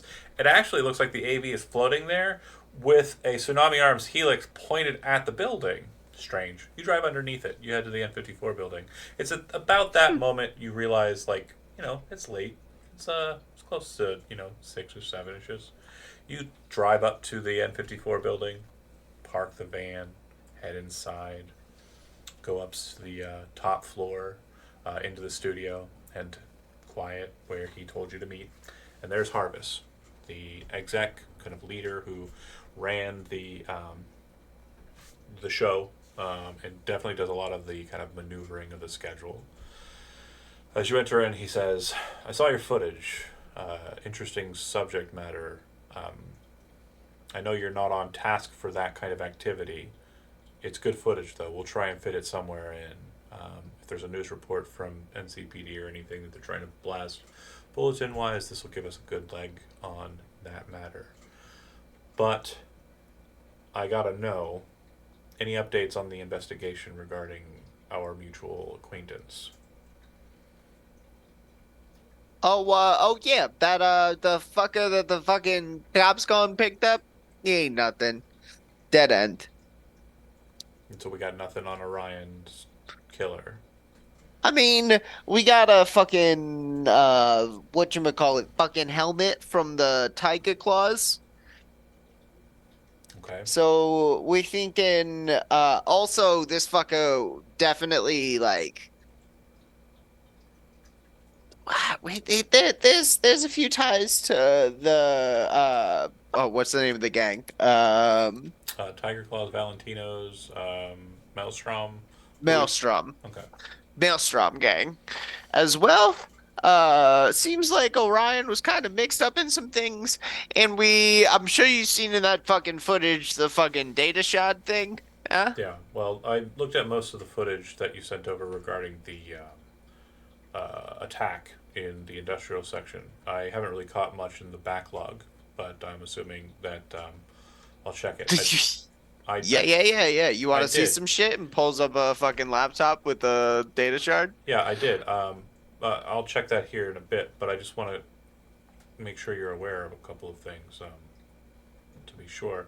So Gino's the one who got the case regarding El Mano, the Salvador Diego, the man in the video that you sent over who's suplexing the exo unit. Big Okay. motherfucker. Yeah. Great. And you are also aware that the individual you seem to have gotten healing from, the doctor, the Ripper Doc, goes by the name of Buzzard on the Streets. I believe it's Frederick Carback. I'm Yep. pretty sure he's in bed with Biotechnica, which could pose a problem for too tight of an association. But these people are helping you with the investigation, I presume? Yes, they've been he's the one who autopsied the body. Okay. Well, I figure the best way to handle mercenaries like this and make sure that their loyalty remains true is eddies. I'm going to go ahead and give you 10,000 eddies for the job. And I need you to hire these individuals unofficially. I've already drawn up some contracts. He gestures over to a data pad near where he's standing. I want them to sign over and make sure that they're cleared for the investigation. I want to make sure that everyone on staff for you is above board. I'm sure you can sell it to them. Shouldn't be an issue, right? Yeah, I don't think so. There's one fucker who's probably gonna hum and F and hard shit, but like, we'll see. Tell me about them. Tell me the rub. He's one of them fucking Militech fucks. Huh? You're talking about. Bucket. So at this moment, he would actually say Bucket's real name, which I don't have, but he does. And so basically, we're going to do, for the purposes of just kind of keeping it away from everybody else, course. it's like a Beatrice Kiddo moment. Like it's like for the point of cinematic purpose, it blurs out, but you and I both know, and when I say me, I mean Harvest, both know Bucket's real name. And he says, yeah, that shouldn't be a problem. You have leverage on him. Last one to use that one died, Cam. Excellent. He explains the leverage is simple. If you need him to talk to me and I need to push, I will. But just tell him he needs to sign the contract and stay on board, so everything's above board, or he flips the data term, clicks 2 buttons, and it shows him trying to secure a Militech piece of armament quite illegally. And the space scanner does not seem to be up in this footage. And Harvest says, it shouldn't be a hard play. But I need them to be signed on for this. The reason why this is important, loyalties have been shifting. As I mentioned, you have some friends who are currently in league with Violetta, with Biotechnica, and obviously members of Militech. From what we understand, those two are very much at play and might be responsible for the assassin. I think this draws back to the 40s. I think this draws back to the Lazarus Project and Orion's involvement in it. What do you think was Orion's involvement in this fucking Lazarus project? There's no thinking. I know what it was. It was cover up. He was covering it up. Very much so. It was his purpose. N54 had contract with Biotechnica and Militech at the time to make sure that everything regarding the project remained under wraps. There was like a very large kerfuffle in the Badlands during the 40s that involved a number of the Lazarus Project specimens, I guess would be the best way to describe it without getting too much into NDA details, that were removed forcibly by a group of edge runners. The information that was presented there was cleared up because the contacts and persons available were muted, silenced. And in the end, it all came down to Orion's connection with one of the operatives that were among the cyberpunks that did that job.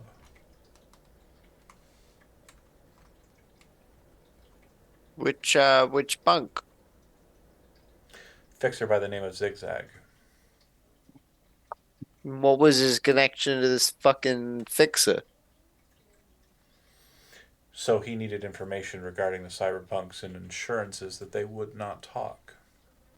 Several of them were very loyal to one of the specimens that was removed from the Badlands operation. They were all killed by Militech security operatives.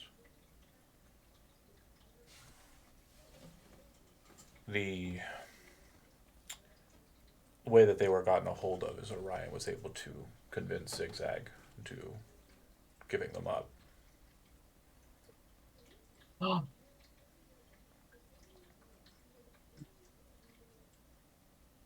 Wait, does that mean what I think it means? Zigzag betrayed Anika, Icarus, and Crystal, and sold them out to protect himself from the problems that were presented due to, Morgan Blackhand showing up in Anika's fucking apartment building. Yes, that means exactly that. And the reason why Zigzag's closest operative at current is a Militech super spy. Yeah.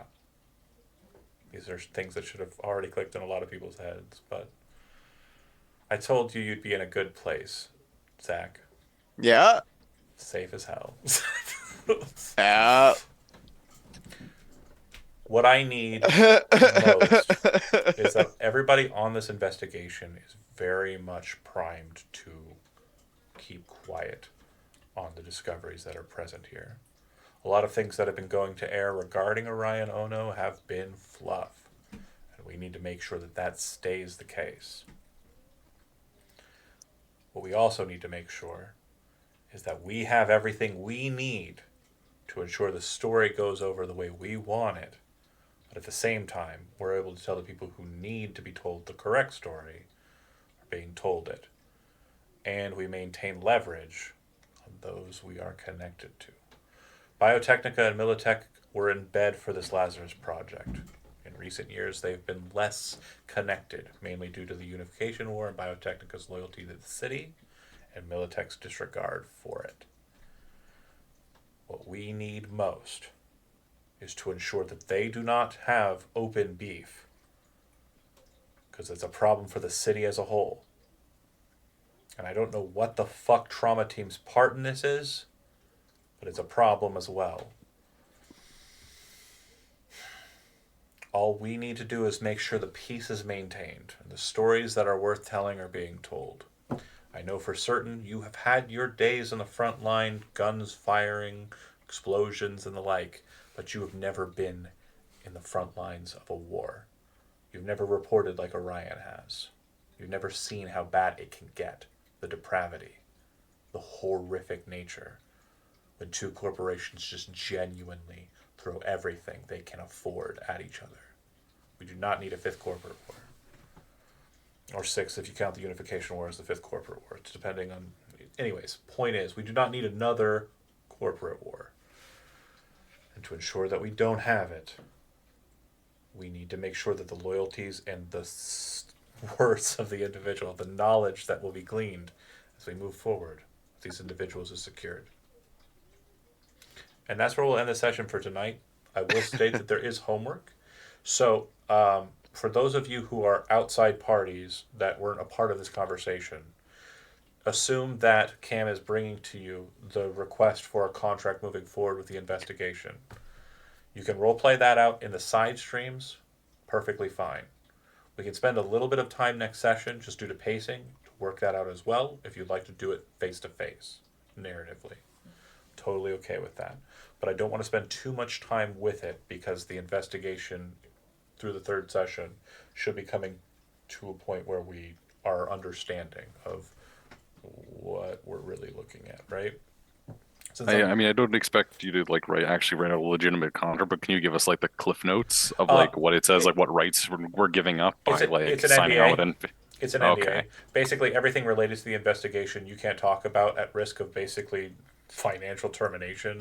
For how long? Indefinitely. Yeah. Oh, jeez, man. Basically, never get to talk about this. Trying to run a business here. Yeah, this will be some good money for that business if you keep your mouth shut.